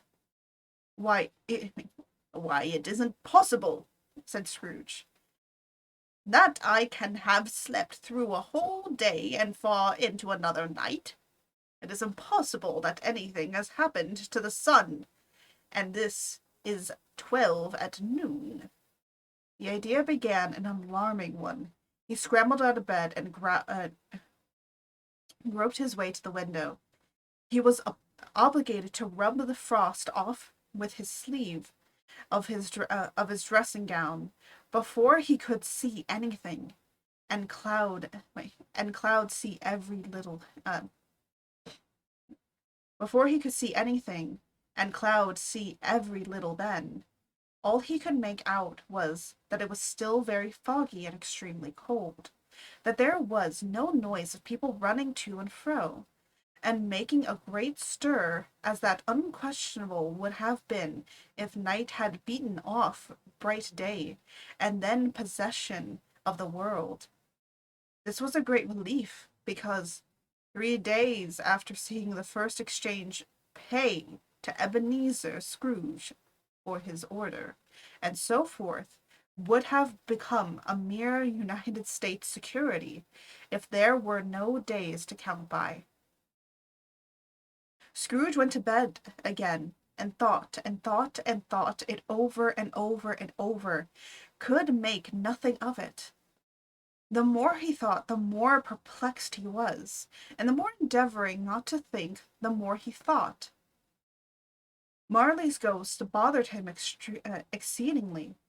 Every time he resolved within himself after mature inquiry that it was all a dream, his mind flew back again, like a strong spring released. So its first position and presented the same problem to be worked all through. Was it a dream or not? Scrooge lay in this state until the chime had gone 3 quarters more, when he remembered on the sudden that the ghost had warned him of the visitation when the bell tolled 1. He resolved to lie awake until the hour was past, and considered that he could no more go to sleep than go to heaven. This was perhaps the wisest resolution in his power. The corridor was so long that he was more than once conceived he must have sunk into a daze unconsciously, and missed the clock. At length it broke upon his listening ear. Ding dong. A quarter past. Wait, a quarter past, said Scrooge, counting. Ding dong. Half past, said Scrooge. Ding dong. A quarter to it, said Scrooge. Ding dong. I hate doing the ding dongs. I'm just gonna ring ding dong. There. Dingy dongs. The hour itself, said Scrooge triumphantly, and nothing else. What? Lechonk. Love me, my Lechonk. For all of you that don't know, Lechonk is a free emote that you can use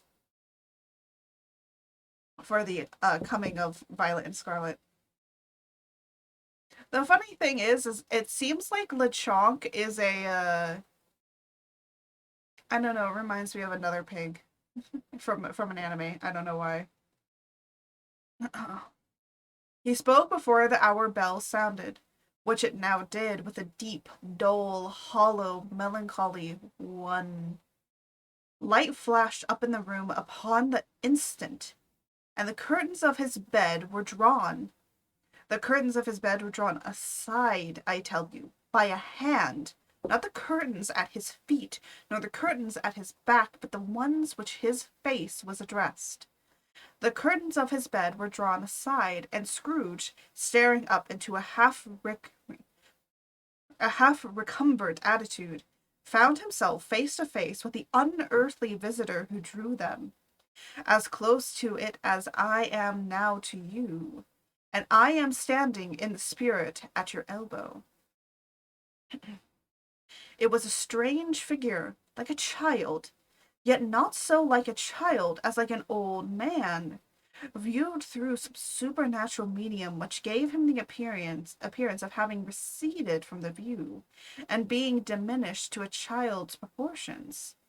Its hair which hung about its neck and down its back was white as with age, and yet the face was not a wrinkle in it.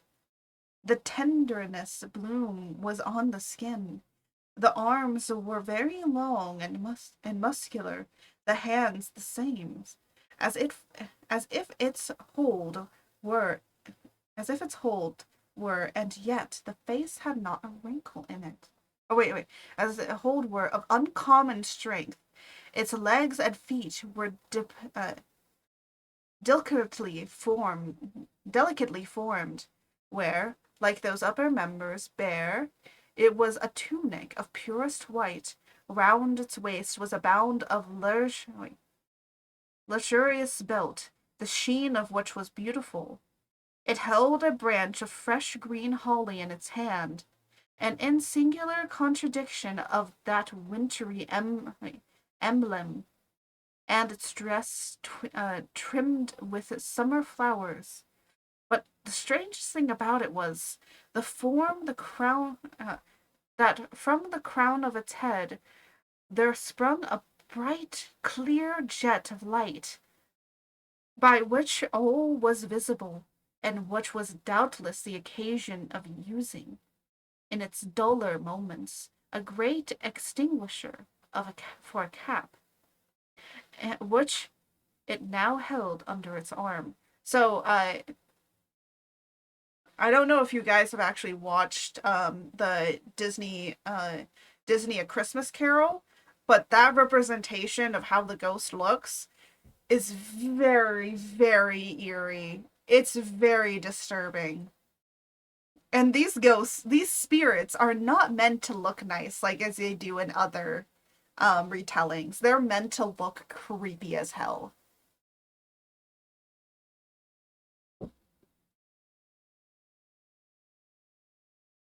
Mm, okay. Oh. Even this, though, when Scrooge looked at it with increasing steadiness, was not its strangest quality. For as its belt sparkled and glittered, now in one part and now in another, and what was light on instant and another there was dark.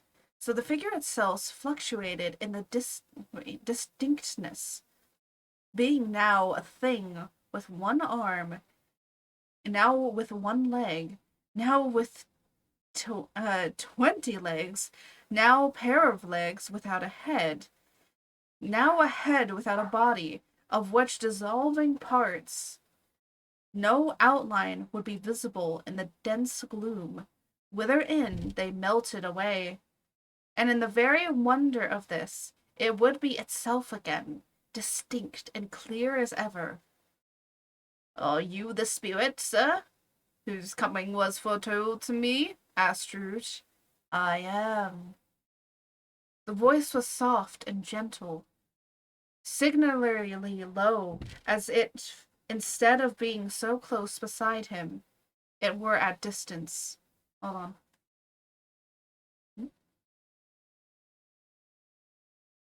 I thought my mom was calling me. I'm gonna keep one headset off so I can be able to hear if she needs help.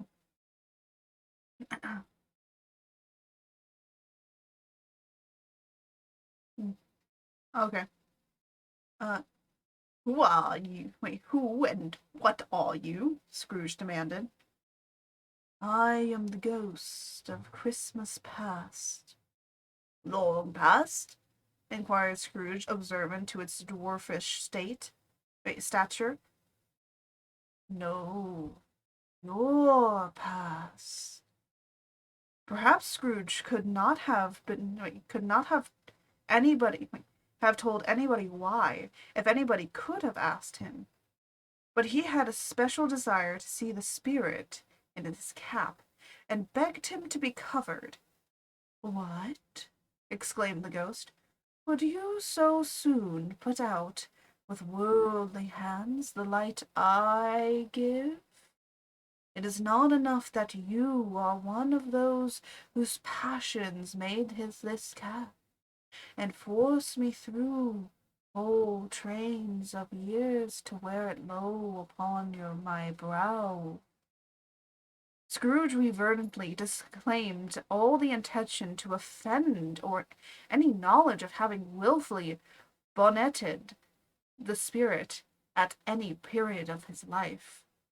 He then made bold to inquire what business brought him there. Your welfare, said the ghost. Scrooge expressed himself with much Scrooge expressed himself much obliged, but could not help thinking that a night of unbroken rest would have been more conducive to that end. The spirit must have heard him thinking, for it said immediately, Your reclamation, then. Take heed. It put out its strong hand as it spoke, and clasped him gently by the arm. Rise, and walk with me. It would have been in vain for Scrooge to plead that the weather and the hour would not adapt to the pedestrian purpose. That bed was warm, and the thermometer a long way below freezing, and he was clad but lightly in the slippers, dressing gown, and nightcap, that he could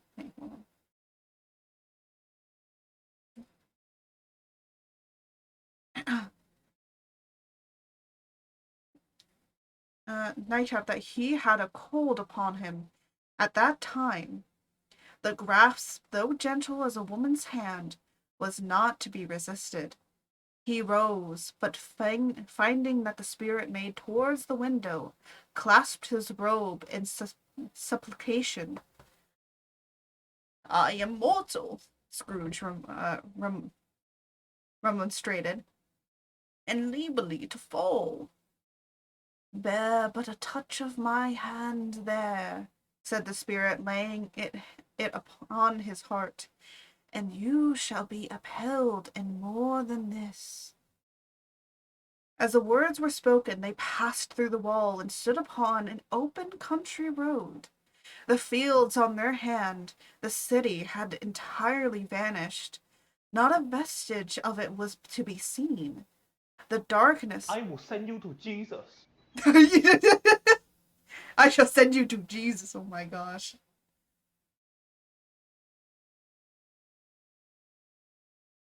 If you piss this dude off enough, I feel like he'll send you to Jesus. Um, as the words were spoken, they passed. Oh, yeah. The darkness and the mist had vanished with it. For it was clear, cold, winter day, with snow upon the ground. Good heaven, said Scrooge, clasping the hands together as he looked about him.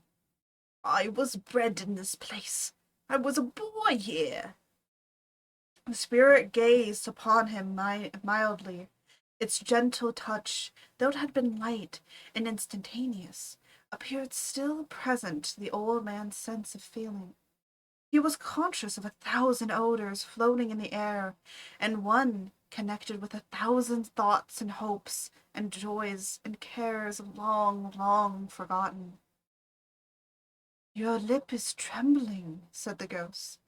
And what is that upon your cheek?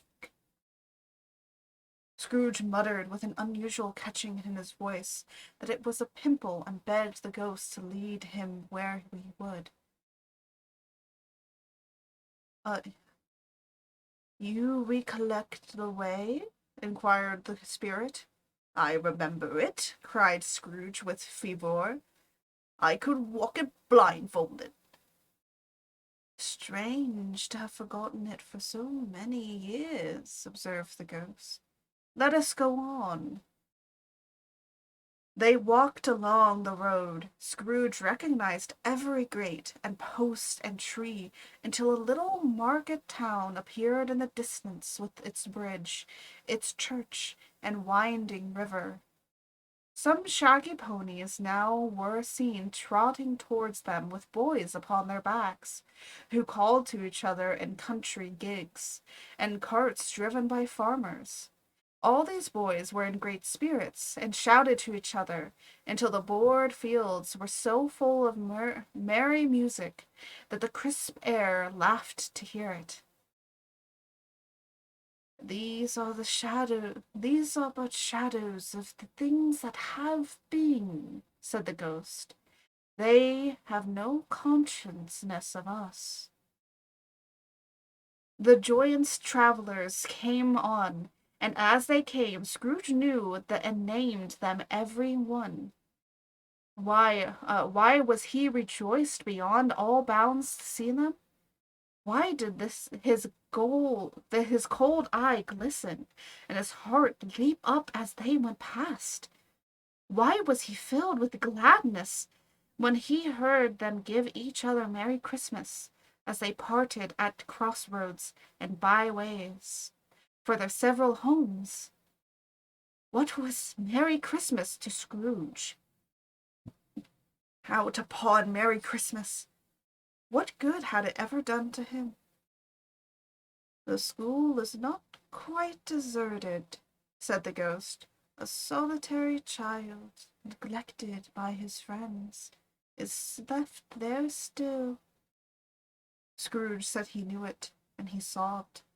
They left the high road and well-remembered lane, and soon approached a mansion of dull red brick with little weathercock surmounted cupola on the roof, and a bell hanging in it.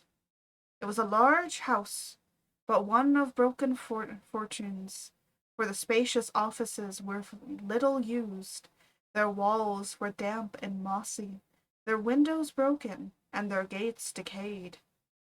Fowls clucked and stuttered in the stables, and the coach houses and sheds were overrun with grass, nor was it more retentive of its ancient state within. For entering the dreary hall, and glancing through the open doors of many rooms, they found them poorly furnished, cold, and vast. There was an earthly savior in the air, chilly barrenness, in the place which associated itself somehow with too much getting up by candlelight and not too much to eat. They went, the ghost and Scrooge, across the hall to a door at the back of the house. It opened before them and disclosed a long, bare, melancholy room, made barer still by lines of plain deal forms and desks. At one of these, a lonely boy was reading near a feeble fire. Scrooge sat down upon a form and wept to see his poor, forgotten self as he used to be.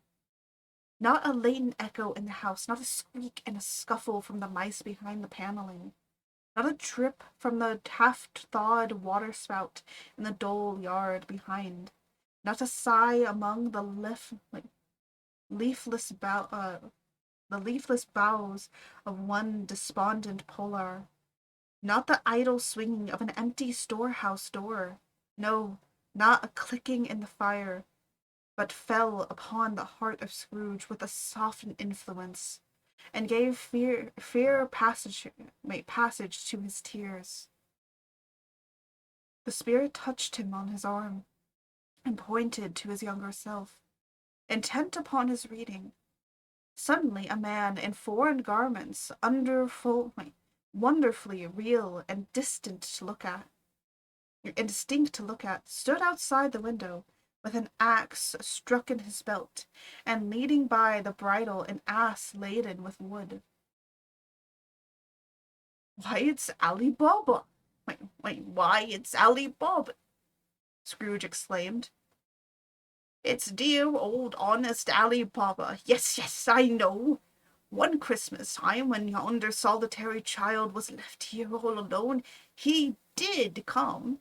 For the first time, just like that. Poor boy and valiant, said Scrooge, and his wild brother Orson. There they go, and that's his name, who was put down in his drawers, sleep, at the gate of Dansocus. Don't you see him? And the Sultan's groom turned upside down by the genie. There he is upon his head. Serve him right. I'm glad of it. What business had he to be married to the princess?" To hear Scrooge expanding all the earnestness of his nature on such subjects in most extraordinary voice, between laughing and crying, to see his heightened and excited face, would have been surprise to the business friends in the city. Would have been a surprise to his business friends in the city, indeed. "There's the parrot. There's the parrot," cried Scrooge, "green body and yellow-tailed, with a thing like a lecture growing upon the top of its head. There he is. Poor Robin Crusoe," he cried. He called him. When he came home, when he came home again after sailing around the island, poor Robin Crusoe. Where have you been, Robin Crusoe? The man thought he was dreaming, but he wasn't. It was the parrot, you know. There goes Friday, running for his life to the little creek, holly pop holly. Then, with a rapidity of transition very foreign to this unusual character, he said in pity to his former self, "Poor boy," and cried again. "I wish," Scrooge muttered, putting his hand in his pocket, looking about him, after drying his eyes with his cuff. "But it's too late now." "What is the matter?" asked the spirit. "Nothing," Scrooge said. "Nothing. There was a boy singing a Christmas carol at my door last night. I should like to have given him something, that's all."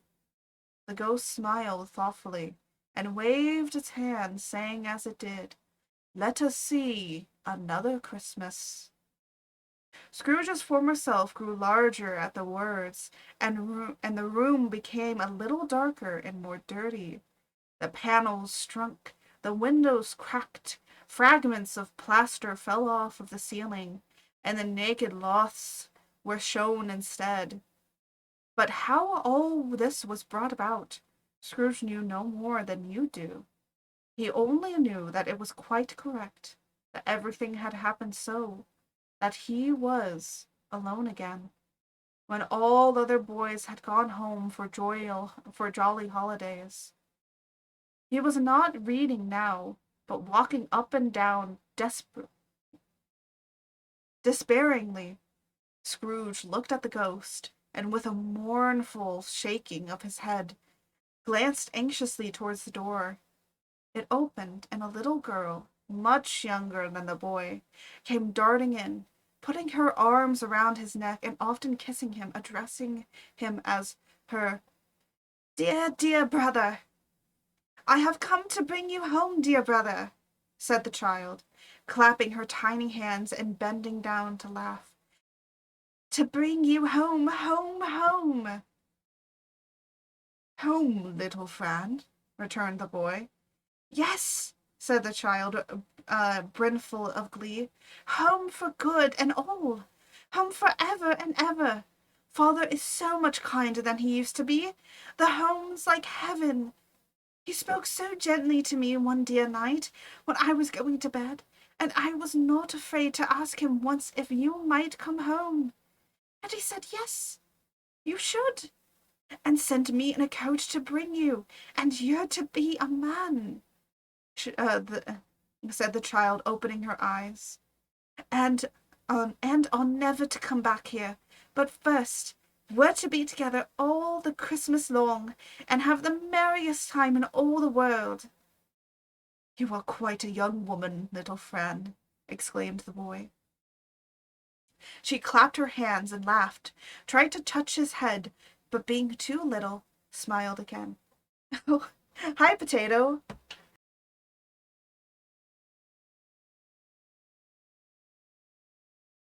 Hold on. Oh my gosh, I have to unplug all this stuff. We're reading A Christmas Carol. Hello, hello, hello. We're reading Charles Dickens' A Christmas Carol. We're just finishing up on this chapter and then we'll be moving on. I feel like everyone knows A Christmas Carol so well at this point that if you come in, you already know where we're at, which is kind of good compared to Frankenstein, where it's like there's not really anything there.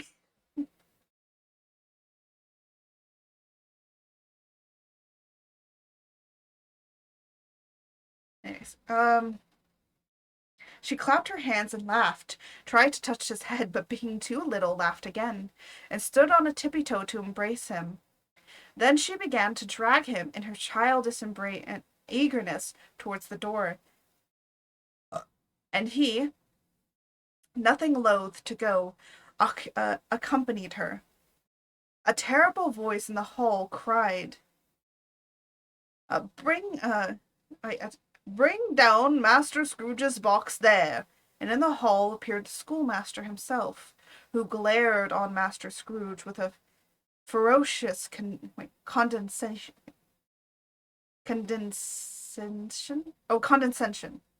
I think, and threw him into a dreadful state of mind by shaking hands with him.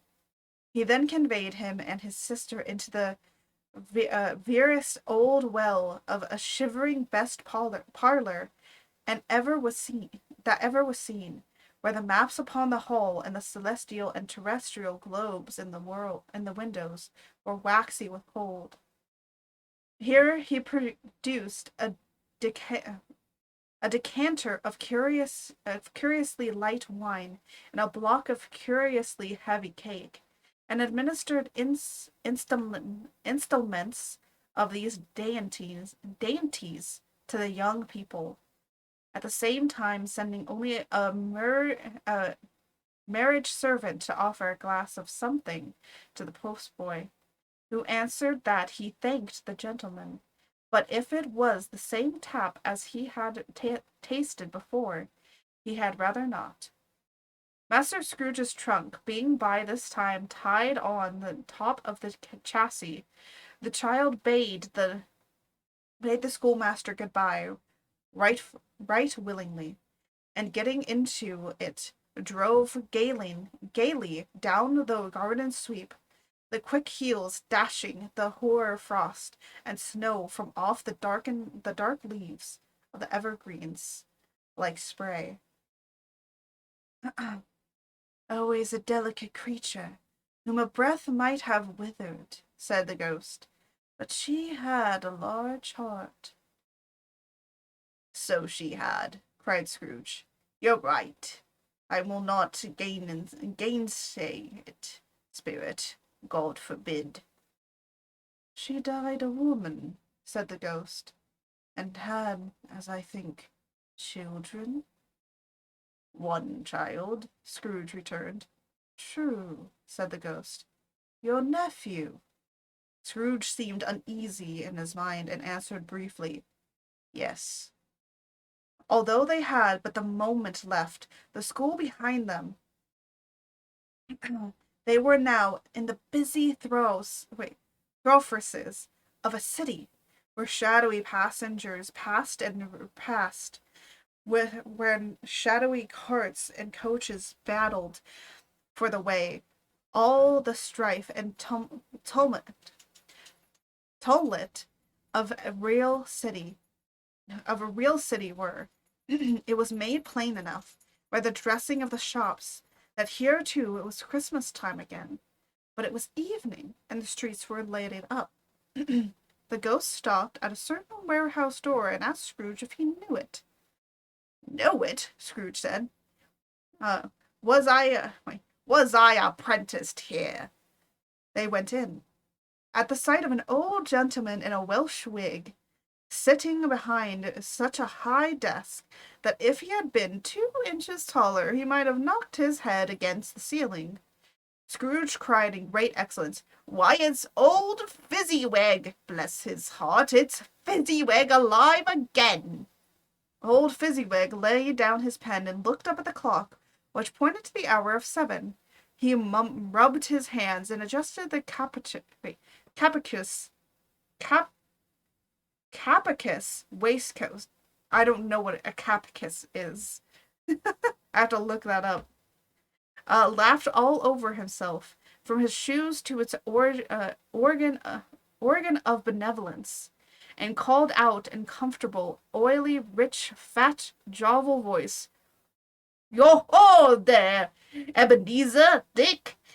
Scrooge's former self, now grown a young man, came briskly in, accompanied by his fellow apprentice. It's supposed to be apprentice. Dick Williams, to be sure, said Scrooge to the ghost. Bless me, yes, there he is. He was very much attracted to me, was Dick. Poor Dick, dear Dick. I'm sorry. I think Dick is supposed to be short for rich. Why was Dick such a popular name back in the day? I swear to God. Oh ho, my boys, said Fezziwig. No more work tonight. Christmas Eve, Dick. Christmas Eve. Wait. Christmas Eve, Dick. Christmas, Ebenezer. Let's have the shutters up, cried old Fezziwig with a sharp clap of his hands, before a man can see Jack Robinson. You wouldn't believe how these two fellows went at it. They charged into the street with the shutters. 1, 2, 3, had them up in their places. 4, 5, barred them, pinned them. 7, 8, 9, and came back before you could have got to 12, panting like racehorses. Hilly-ho! cried old Fezziwig, skipping down from the high desk and wonderfully agility. Clear away, my lads, and let's have lots of room here. Hilly-ho! Dick, cheery up with Ebenezer. Clear away. There was nothing they wouldn't have cleared away, or couldn't have cleared away, with old Fezziwig looking on. It was done in a minute. Every movable was packed off as if it were dismissed from public life for evermore. The floor was swept and watered, the lamps were trimmed, fuel was heaped upon the fire, and the warehouse was as snug and warm and dry and bright, and a bright a ballroom as you would desire to see upon a winter's night. In came a fiddler with a music book, and went up to the lofty desk, and made an orchestra of it, and tuned like 50 stomach aches.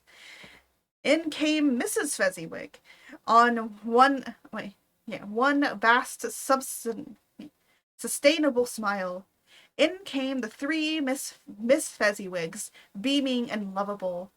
In came 6 young followers, whose hearts they broke. In came all the young men and women employed in the business. In came the housemaid with her cousin, the baker. In came the cook with her brother's particular friend, the milkman. In came the boy from over the way, who was suspected of not having board enough from his master, trying to hide himself behind the girl from next door but one, who was proved to have had her ears pulled by her mistress. In they all came, one after another, some shyly, some boldly, some gracefully, some awkwardly, some pushing, some pulling. In they all came. Anyhow and every way. Away they all went, 20 couple at once, hands half round, and back again. Back again the other way. Down the middle, up again, round and round at various stages, affectionate grouping. Old top couple always turning up in the wrong place, new top couple starting off again as soon as they got there. All top couples at last, and not bottom one to help them. When this result was brought about, old Fezziwig clapping his hands to stop the dance and cried out, "Well done!" And the fiddler plunged his hot face into a pot of porter, especially provided for that purpose. But scorning rest upon the repentance.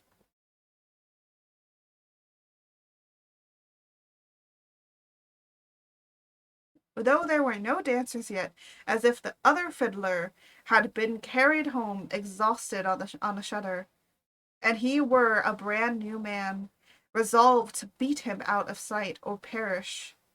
There were more dances, and there were forfeits, and more dances, and there was cake, and there was negus, and there was a great piece of cold roast, and there was a great piece of cold boiled, and there was a mince pies, and plenty of beer. But the great effect of the evening came after the roast and boiled, when the fiddler, an artful dog, mind, the sort of man who knew his business better than you or I could have told it him, struck up Sir Roger de Coverley. Then old Fezziwig stood out to dance with Mrs. Fezziwig, top couple too, with good stiff piece of work cut out of them.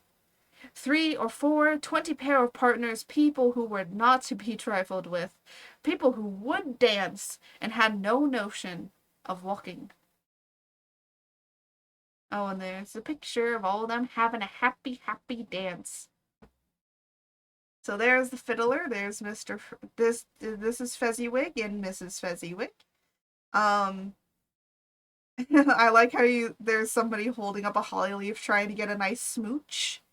And they're all dancing and being merry. David. I will send you to Jesus. Oh my god. Don't send Fezziwig to Jesus.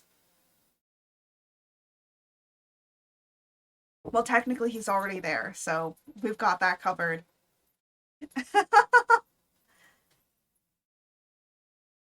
Anyways.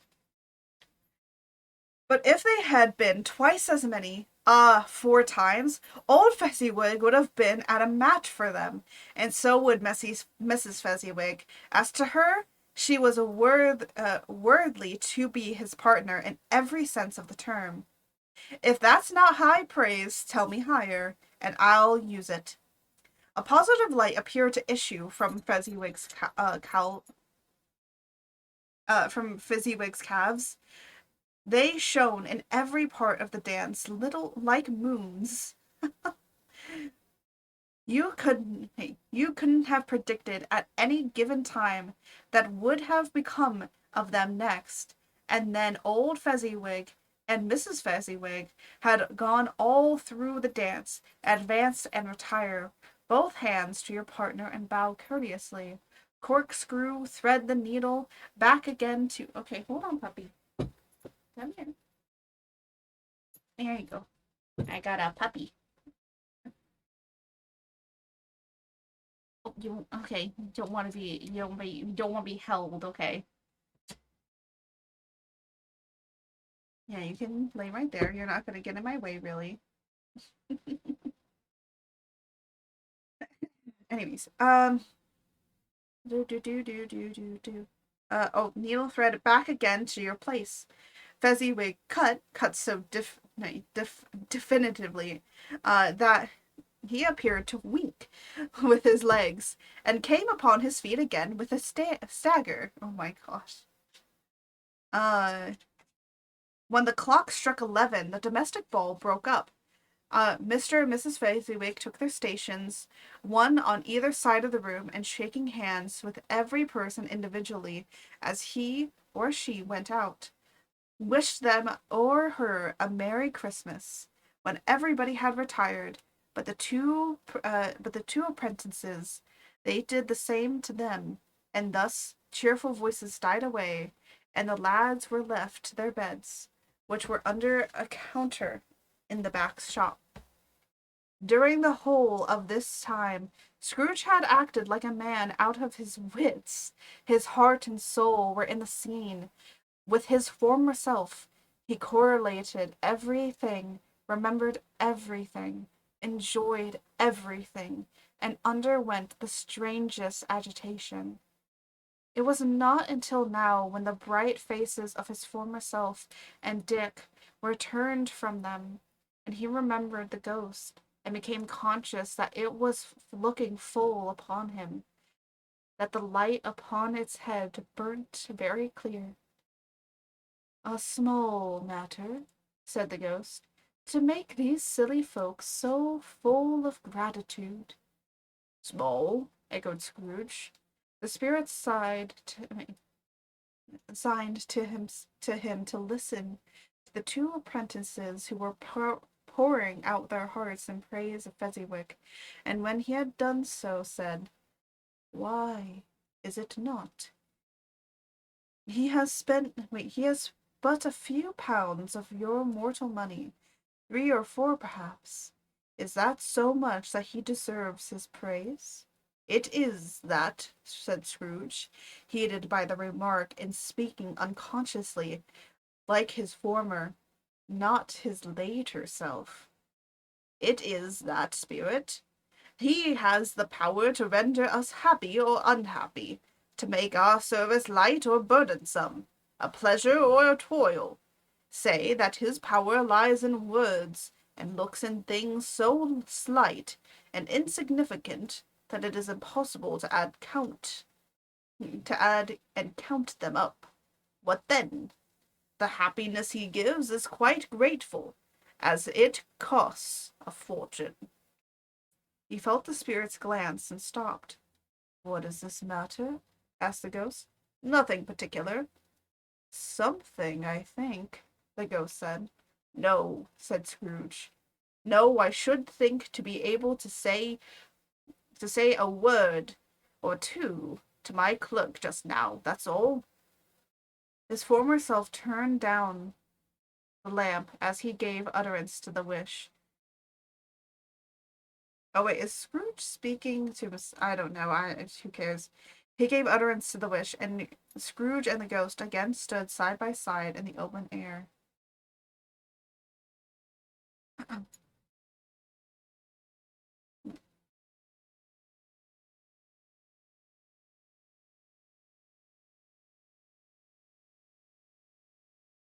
Oh, interesting. Um, hold on. Uh, Sorry, the music I was listening to stopped all of a sudden. And I was like, what? Okay. I'm listening to a different one. There you go. Okay. Uh, my time grows short, observed the spirit. Quick. This was not addressed to Scrooge or to any one whom he could see, but it produced an immediate effect, for again Scrooge saw himself. He was older now, a man in the prime of life. His face had not the harsh and rigid lines of latter years, but it had begun to wear the signs of care and avarice. Yeah, there was an eager, greedy, restless motion in the eye, which showed the passion that had taken root, and where the shadow of a growing tree would fall. He was not alone, but sat by the side of a fair young girl in a mourning dress, in whose eyes there were tears, which sparkled in the light that shone out of the coast of the Christmas past. It matters little, she said softly. To you, very little. Another idol has displaced me, and if it can cheer and comfort you in time to come, as I would have tried to do, I have no just cause to grieve. What idol has displaced you? He rejoined. A golden one. This is the even-handed dealing of the world, he said. There is nothing on which it is so hard as poverty, and there is nothing it professes to condemn with such severity of the pursuit of wealth. You fear the world so much, she answered gently. All other hopes have merged into the hope of being beyond the chance of its sordid reproach. I have seen the nobler aspirations fall off one by one, until the master passion gain engross you. Have you I not? What then? He restored. Even if I have grown so much wiser, what then? I may not change. I am not changed. I may changed towards you. She shook her head. Am I? Wait. Hold on. Our contract is an older one. It was made when we were both poor and content to be so, until, in good season, we could improve our worldly fortune by our own passion industry. You are changed. When it was made, you were another man. I was a boy, he said impatiently. Your own feeling tells you that you were not that. Your own feeling tells you that you were not what you were, she returned. I am that which promised happiness when you were one in heart. It's fraught with misery now that we are two.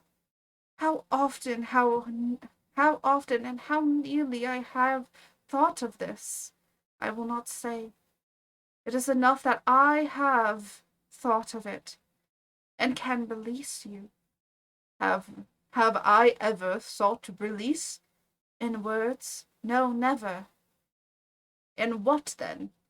In change of nature, in an altered spirit, in another atmosphere of life, another hope as its great end, in everything that made my love of my worth or value in your sight. If this had never been between us, said the girl, looking mildly, but the steadiness upon him. Tell me, would you seek me out and try to win me now? Ah, no. He seemed to yield to the injustice of the suspicion in spite of himself. But he said with a struggle, "You think not." "I would gladly think otherwise if I could," she answered. "Heaven knows, when I have learned a truth like this, I know how strong and irresistible it must be. But if you were free today, tomorrow, yesterday, can even I believe that you would choose a dowerless girl? You, who in every confidence with her, weigh everything by gain? Or choose her, if for a moment you were false enough to your own guiding principle? To be so, to do so, I not know that the repentance and regret would solely follow. I do, and I release you, with a full heart for the love of him you once were." He was about to speak, but with her head turned from him, she resumed, "You may. The memory of what is past half makes me hope you will have pain in this. A very, very brief time you will dismiss the recollection of it, gladly, as an unprofitable dream, from which it happened, well, that you awoke. May you be happy in the life you have chosen." She left him, and they parted. "Spirit," said Scrooge, "show me no more. Conduct me home. Why do you delight to torture me?" "One shadow more," exclaimed the ghost. "No more." "No more. I don't wish to see it. Show me no more." But the relentless ghost pointed him in both arms. Pointed him in both his arms and forced him to observe what happened next. They were in another scene and place, a room not very large or handsome, but full of comfort. Near to the winter fire sat a beautiful young girl, so like that last that Scrooge believed it was the same, until he saw her, now a commonly mortured, sitting opposite her daughter. The noise in the room was perfectly tumultuous, for they were more children than there. Then Scrooge, in his agitated state of mind, could count an unlike celebrated herd in the poem. They were not 40 children conducting themselves like one, but every child was conducted itself like 40. The con- the cons- the consequences were uproarious beyond what puppy? Sorry, my dog's up here. Beyond to mingle in the sports, got pillaged by the young baragons most ruthlessly. What would I not have given to be one of them? Though I never could have been so rude, no, I wouldn't, for the wealth of all the world, have crushed that buried hair and torn it down. For the precious little show, I wouldn't have plucked it off. God bless my soul, to save my life, as to measure her waist in sport, as they did, bold young brood, I couldn't have done it. I should have expected my arm to have grown round it for punishment, and never come straight again.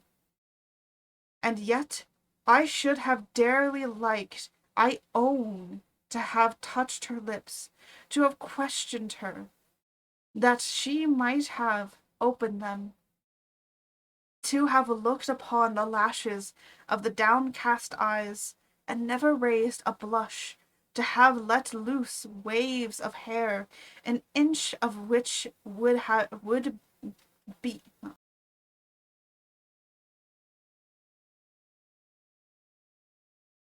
Are you kidding me? There you go. Hi, puppy. I like a puppy break. I'm gonna hug my puppy. Big squeezes, puppy dog.タイムツーシンプル Seriously? Why? Why do you do this?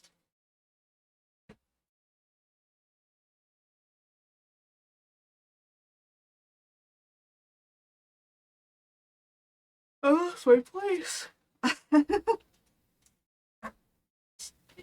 Yes. Is that supposed to be yes, but you typed in Tess? Yeah, that's what I figured. Uh, dearly liked. I own to a. Oh, I couldn't have done it. I should have expected my arm to have grown around it for punishment and never come straight again. And yet I should have dearly liked, I own, to have touched her lips, to have questioned her, that she might have opened them, to have looked upon the lashes of her downcast eyes, and never raised a blush, to have yet let loose waves of hair, an inch of which would be a keepsake beyond price. In short, I would have liked to, I do confess, to have uh lightless license of a child, and yet to have been man enough to have its value. But now a knocking at the door was heard, and such a rush immediately ensued that she, with laughing face and plunged dress, was borne towards it, the centre of a flushed, boisterous group, just in time to greet the father, who came home attended by a man laden with Christmas toys and oh my gosh, and presents. Sorry, puppy, but you're kind of now getting in my way. Then the shouting and strangling. You want to go in your spot? Is that what you want? Here, let me move the stuff. Want to go in your spot? Oh, there goes my phone. Want to go in your spot? There you go. No, don't drink my water. She was about to drink out of my water cup. No. Oh. Who came attended by a father laden with Christmas toys and presents. Then the shouting and the struggling and the onslaught that made a defianceless Potter, the scaling him with chairs of ladders uh, to to dive into his pockets, despoil him or of brown paper parcels, hold on tight by his cowrit, hung him around his neck and pommel his hand, and kick his legs, an irresponsible affection. The shout of wonder and delight with which he developed, with which the development of every package was received, the terrible announcement that the baby had been taken in the account of putting a doll's frying pan into his mouth, and was more than suspected of having swallowed a fictitious turkey glued on a wooden platter.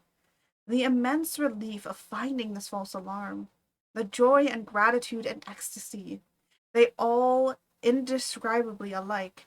It is enough that by degrees the children and their emotions got out of the parlor, and by one stair at a time upon the top of the house, where they went to bed, and so subsided. And now Scrooge looked on more attentively than ever, when the master of the house, having his daughter leaning fondly on him, sat down with her and her mother at his own fireside. And when he thought that such another creature, quite as graceful and as full of promise, might have called him father, and had been a springtime in haggard winter of his life, his light grew very dim indeed. "Well," said the husband, turning to his wife with a smile, "I have an old friend of yours. I saw an old friend of yours this afternoon." "Who was it?" "Yes." "How can I? Tut, don't I know?" She added in the same breath, laughed as he laughed. Mr. Scrooge? Mr. Scrooge it was.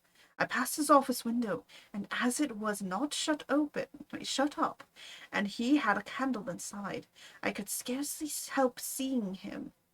His partner lies upon the point of death. I hear. There he sat alone, quite alone in the world. I do believe. Spirit, said Scrooge in a broken voice, remove me from this place. I told you these were shadows of things that have been, said the ghost. That they are what they are. Do not blame me.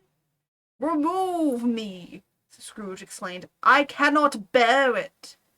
He turned upon the ghost, and seeing that it looked upon him with a face, in which in a strange way they were fragments of all the faces it had shown him, wrestled with it. Leave me! Take me back! Haunt me no longer! And a struggle, if that could be called, a struggle in which the ghost, with no visible resistance on its own part, was undisturbed by the effort of its adversary. Scrooge observed that its light was burning high and bright, and dimly conceived that with its influence over him, he seized the extinguisher cap, and by a sudden action pressed it down upon its head. The spirit dropped beneath it, so that the extinguisher covered its whole frame. But though Scrooge pressed it down with all its force, he could not hide the light which steamed from under it in an unbroken flood upon the ground. He was conscious of being exhausted and overcome by an irresistible drowsiness, and, further, of being in his own bedroom. He gave the cap a parting squeeze, in which his hand relaxed, and had barely time to reel to the bed before he sank into a deep sleep. And there's the picture. And that was the end of the second book. Or the second chapter. Yeah.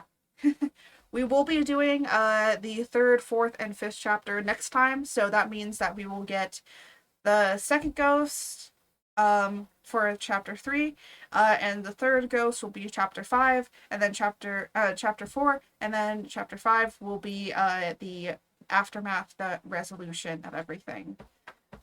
So without further ado, let me just. So I may exit out of here. But yeah, how do you guys like it so far? I mean, most Christmas carols, it seems like, keeps to the original, like the original storytelling, which is nice. Um, it's nice that it still keeps to the truthfulness of it. Oh, okay. We are gonna be raiding the Ray. We're gonna raid the Ray. Oh yeah, Jose, can we get a garlic raid going? Can we get a garlic raid going? I want a garlic raid going. We're just gonna go in with garlic raid.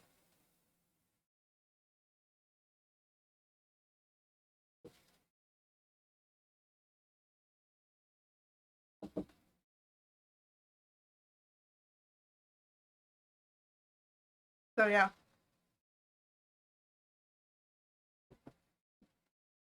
But yeah, so let me get this going first. So slash rain.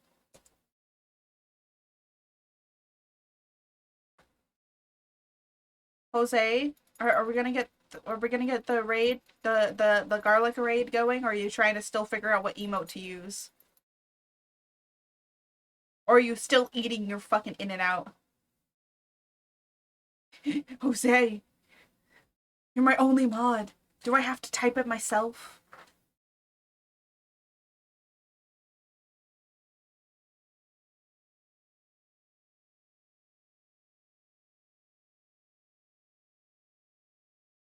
Hold on. Mute? You muted me? You muted me, Jose? Wait, I hear you now. What? I wasn't mute. Dude, get the garlic raid. Get the garlic raid going. Okay, there's been some problems with my wires. I have to literally unplug them all, reorganize them, and put them back. Get the garlic raid going while I get ready for this.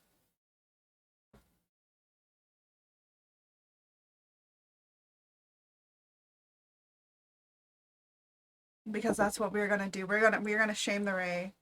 Yeah. Okay. Everyone copy this. We're gonna go in with this.